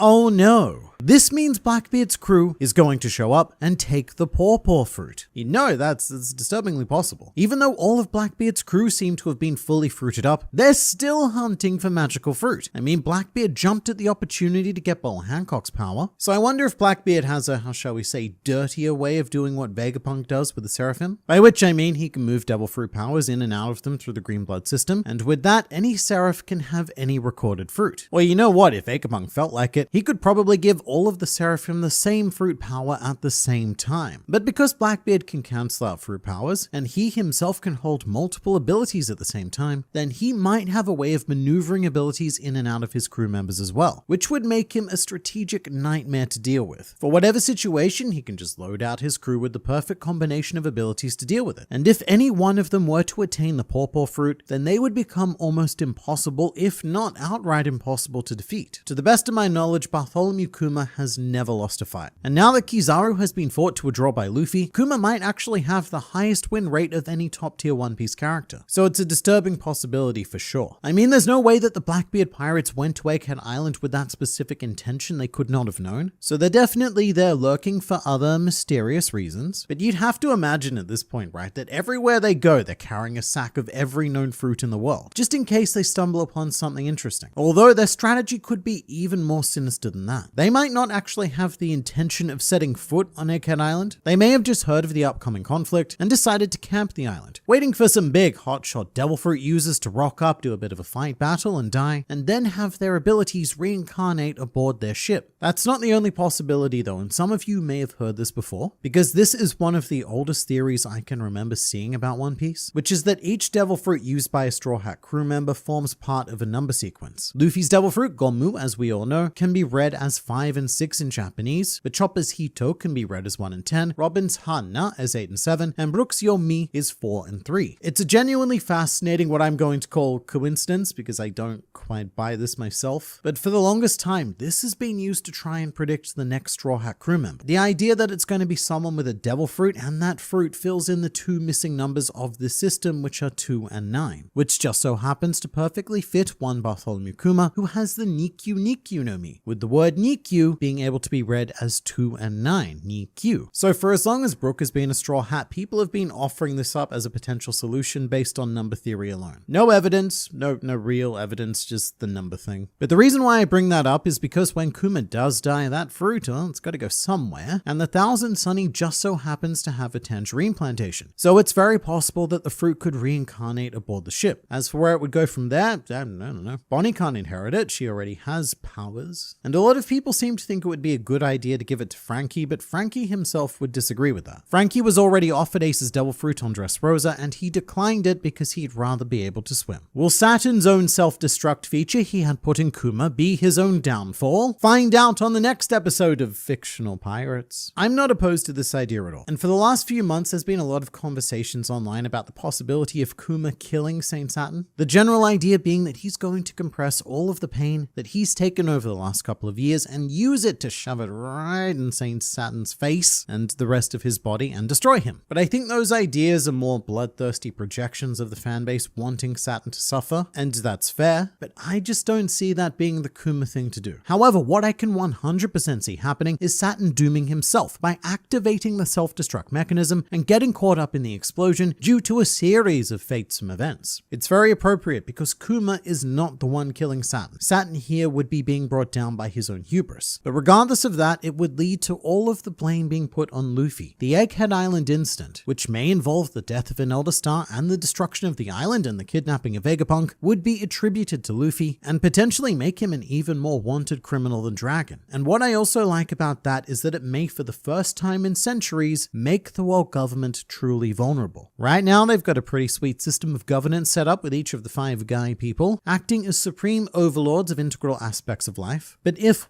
just one old man goes down, then they lose 20% of their ruling capacity, which in Saturn's case may be more important than the others because he is the warrior god of science and defense. And if you lose the guy in charge of defense, then you're gonna have a much harder time doing all of the defensing. The saddest part is that since Bonnie absorbed and touched the memory bubble, Kuma can't reabsorb it anymore, so he's 100% dead for sure. It's simply tragic. And I feel like I've used this word a lot during this arc, but the term that comes to mind, it keeps coming to mind, is Shakespearean. Bonnie, with her abrasive desire for answers, ignored the pleas of Vegapunk, and may very well have removed her father's last chance at restoration as a result. Depending on how you view the philosophy behind what constitutes life, which in Vegapunk's case his theory has to do with memories, you could argue that Bonnie was the one who delivered the final act of erasing Kuma. Because in this chapter, yes, it does allude to an idea that Vegapunk invented a system that could switch between consciousness and cyborgliness. But now, even in the best case scenario where Kuma Kuma doesn't blow up, we're still left with a blank slate. He might not be a mindless slave anymore, but without his memories, Kuma would essentially be a giant newborn, which is a thing that he was when he was born anyway, but this time much bigger. And I don't know if there's any happy ending potential there. Kuma gets his freedom back and maybe Bonnie goes all cyclical and decides to raise her father, but I don't know. I still feel like the big boom option is what we're working towards here. Bonnie is now another who knows nothing happened. That is correct. Bonnie actually got to see the nothing happened moment on Thriller Bark and knows a bit more about Zoro than any of the Straw Hats do. So there's 3 people in the world that know: Zoro, Bonnie, and Vegapunk. And also, it's pretty much confirmed now, Bonnie should know that Luffy is Nika. And she might even know quite a bit about Nika because she would have seen the stories that Kuma was told by his father. So there's potential for a Bonnie lore drop in the future. I've got a question for you. Aren't the Vegapunk satellites able to share information with him? And if they can, shouldn't York know about Luffy being Dragon's son? Yeah, so this whole question about information sharing is quite vague. Theoretically, all of the Vegapunks have the same information because they sync up regularly with Punk records, but we also know through York actually that it's possible to withhold information from Stella as well as the other satellites. So I figure that it would work the same the other way around. With particularly sensitive information, Stella may have chosen not to place it into Punk records and just confide in Shaka. Although I have to say, for the specific question about Dragon, it probably doesn't matter, because the whole world has known that Luffy is Dragon's son for about 2 years now, ever since Sengoku announced it at the Paramount War. Another character that died smiling. Yeah, that's true actually. Another character without the will of D as well, who died with a smile like Kozuki Oden. And something I didn't mention in the chapter review was the immediate next shot of Kuma. The last shot we saw of conscious Kuma was a smiling, happy bear man, and the next time we see him is a sad, soulless cyborg. Like, the world government robbed this man of far more than just his memories and his life. They robbed Kuma of his relentless and unbreakable joy, the ability to smile and carry on no matter what the world throws at you. And that moment right there is probably a great summary of what the world government has done to the planet in general. So here's the planet, right? I'm the world government, the planet,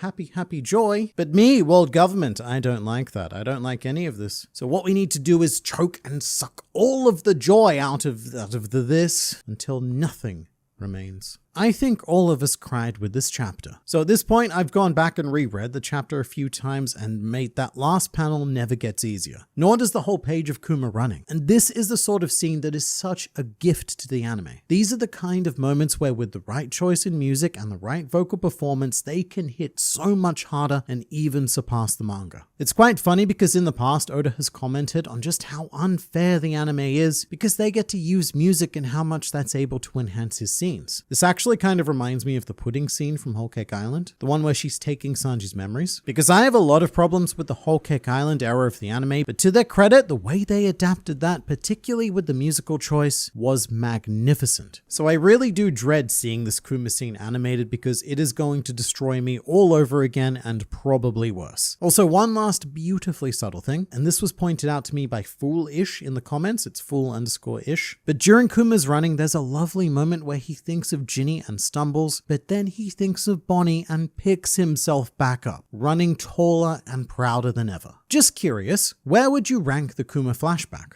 Right now, all the way at the top. Whatever the top rank is, invent a new rank and put the Kuma flashback there. However, there's also quite a bit of recency bias going into that assessment. My honest feeling right now is that it is the best flashback in all of One Piece, but I would like to sit with it for a bit and maybe revisit some of the other candidates as well. It's definitely first, second, or third though. I very much struggle to think of other flashbacks on this level, let alone superior to it, because 26 years into this story, I feel like the writing only continues to get stronger and stronger. You think Bonnie crying after the Paramount War is her seeing her father for the first time again? That's a good point actually, and I think it has to be. The panel we're referring to is this one. It's a tiny sliver and very, very easy to miss on a first read-through, but here's Bonnie watching the Paramount War being broadcast and crying for what were then unknown reasons. And now we know that Bonnie didn't see Kuma again after his goodbye at the Sorbet Kingdom. Bonnie chased after him relentlessly, but she never saw him. So the first time she sees her father is on snail television as a mindless weapon. And that right there is probably the end of Bonnie's fun adventure as a pirate. From here on out, we only really see her all serious and angry. angsty. In fact, in chapter 581, we see her saying, "This is all his fault. We need to go to the New World and find him right now," which we now know is referring to Vegapunk. So Bonnie and her crew were on their way to Egghead Island when they were intercepted by the Blackbeard pirates. My question is, did Bonnie not hear about Kuma spending 2 whole years in one place defending the Sunny? She seemed to be hot on his heels up until that point. So I have a bigger question about this, but let's address Bonnie first. The big difference between pre and post time skip Bonnie is that she lost her crew. Bonnie wasn't able to move anywhere near as freely as she once did, and it became a lot more difficult for Bonnie to get anywhere. Instead of setting sail with reckless abandon, it was a long, patient process of stowing away as an assortment of old and young ladies and gradually getting closer and closer to her destination. But even with that sort of slow travel, Bonnie could have gotten there, because Kuma was doing nothing but sitting there for 2 whole years, so yes, I take that point. The thing that interests me more is that in chapter 603, Frankie confirmed that the Marines knew about Sunny's location, and when they found out there was a quote, big battle, but the Marines were unable to overcome Kuma. So the world government did know where Kuma was, which makes me ask the question of why did they allow their super weapon to go rogue for 2 whole years without doing anything? Surely this, of all times, would have been the time to initiate the self-destruct sequence that Saturn wanted installed. And I know at this point they had a whole army of Kuma, so the loss of the original is not necessarily a big deal, but that's all the more reason to destroy the original Kuma and remove any potential threat he poses to the future. Like say, I don't know what he's doing right now. Here's the thing though, that is the logical response. And I think that what may have been going on there is actually a bit more on the sinister side. After Kuma's mission was complete, as we know, he became a rental slave for the world nobles, and what I'm imagining is Saint Saturn very specifically ordering the Marines not to destroy Kuma. Because he's strong in everything, but send a couple of admirals down, it shouldn't be a big issue. But I think that the world government wanted to keep Kuma as a trophy, the body of the last defiant buccaneer, cursed to forever serve the world government, and his value as a symbol outweighed his potential future threat.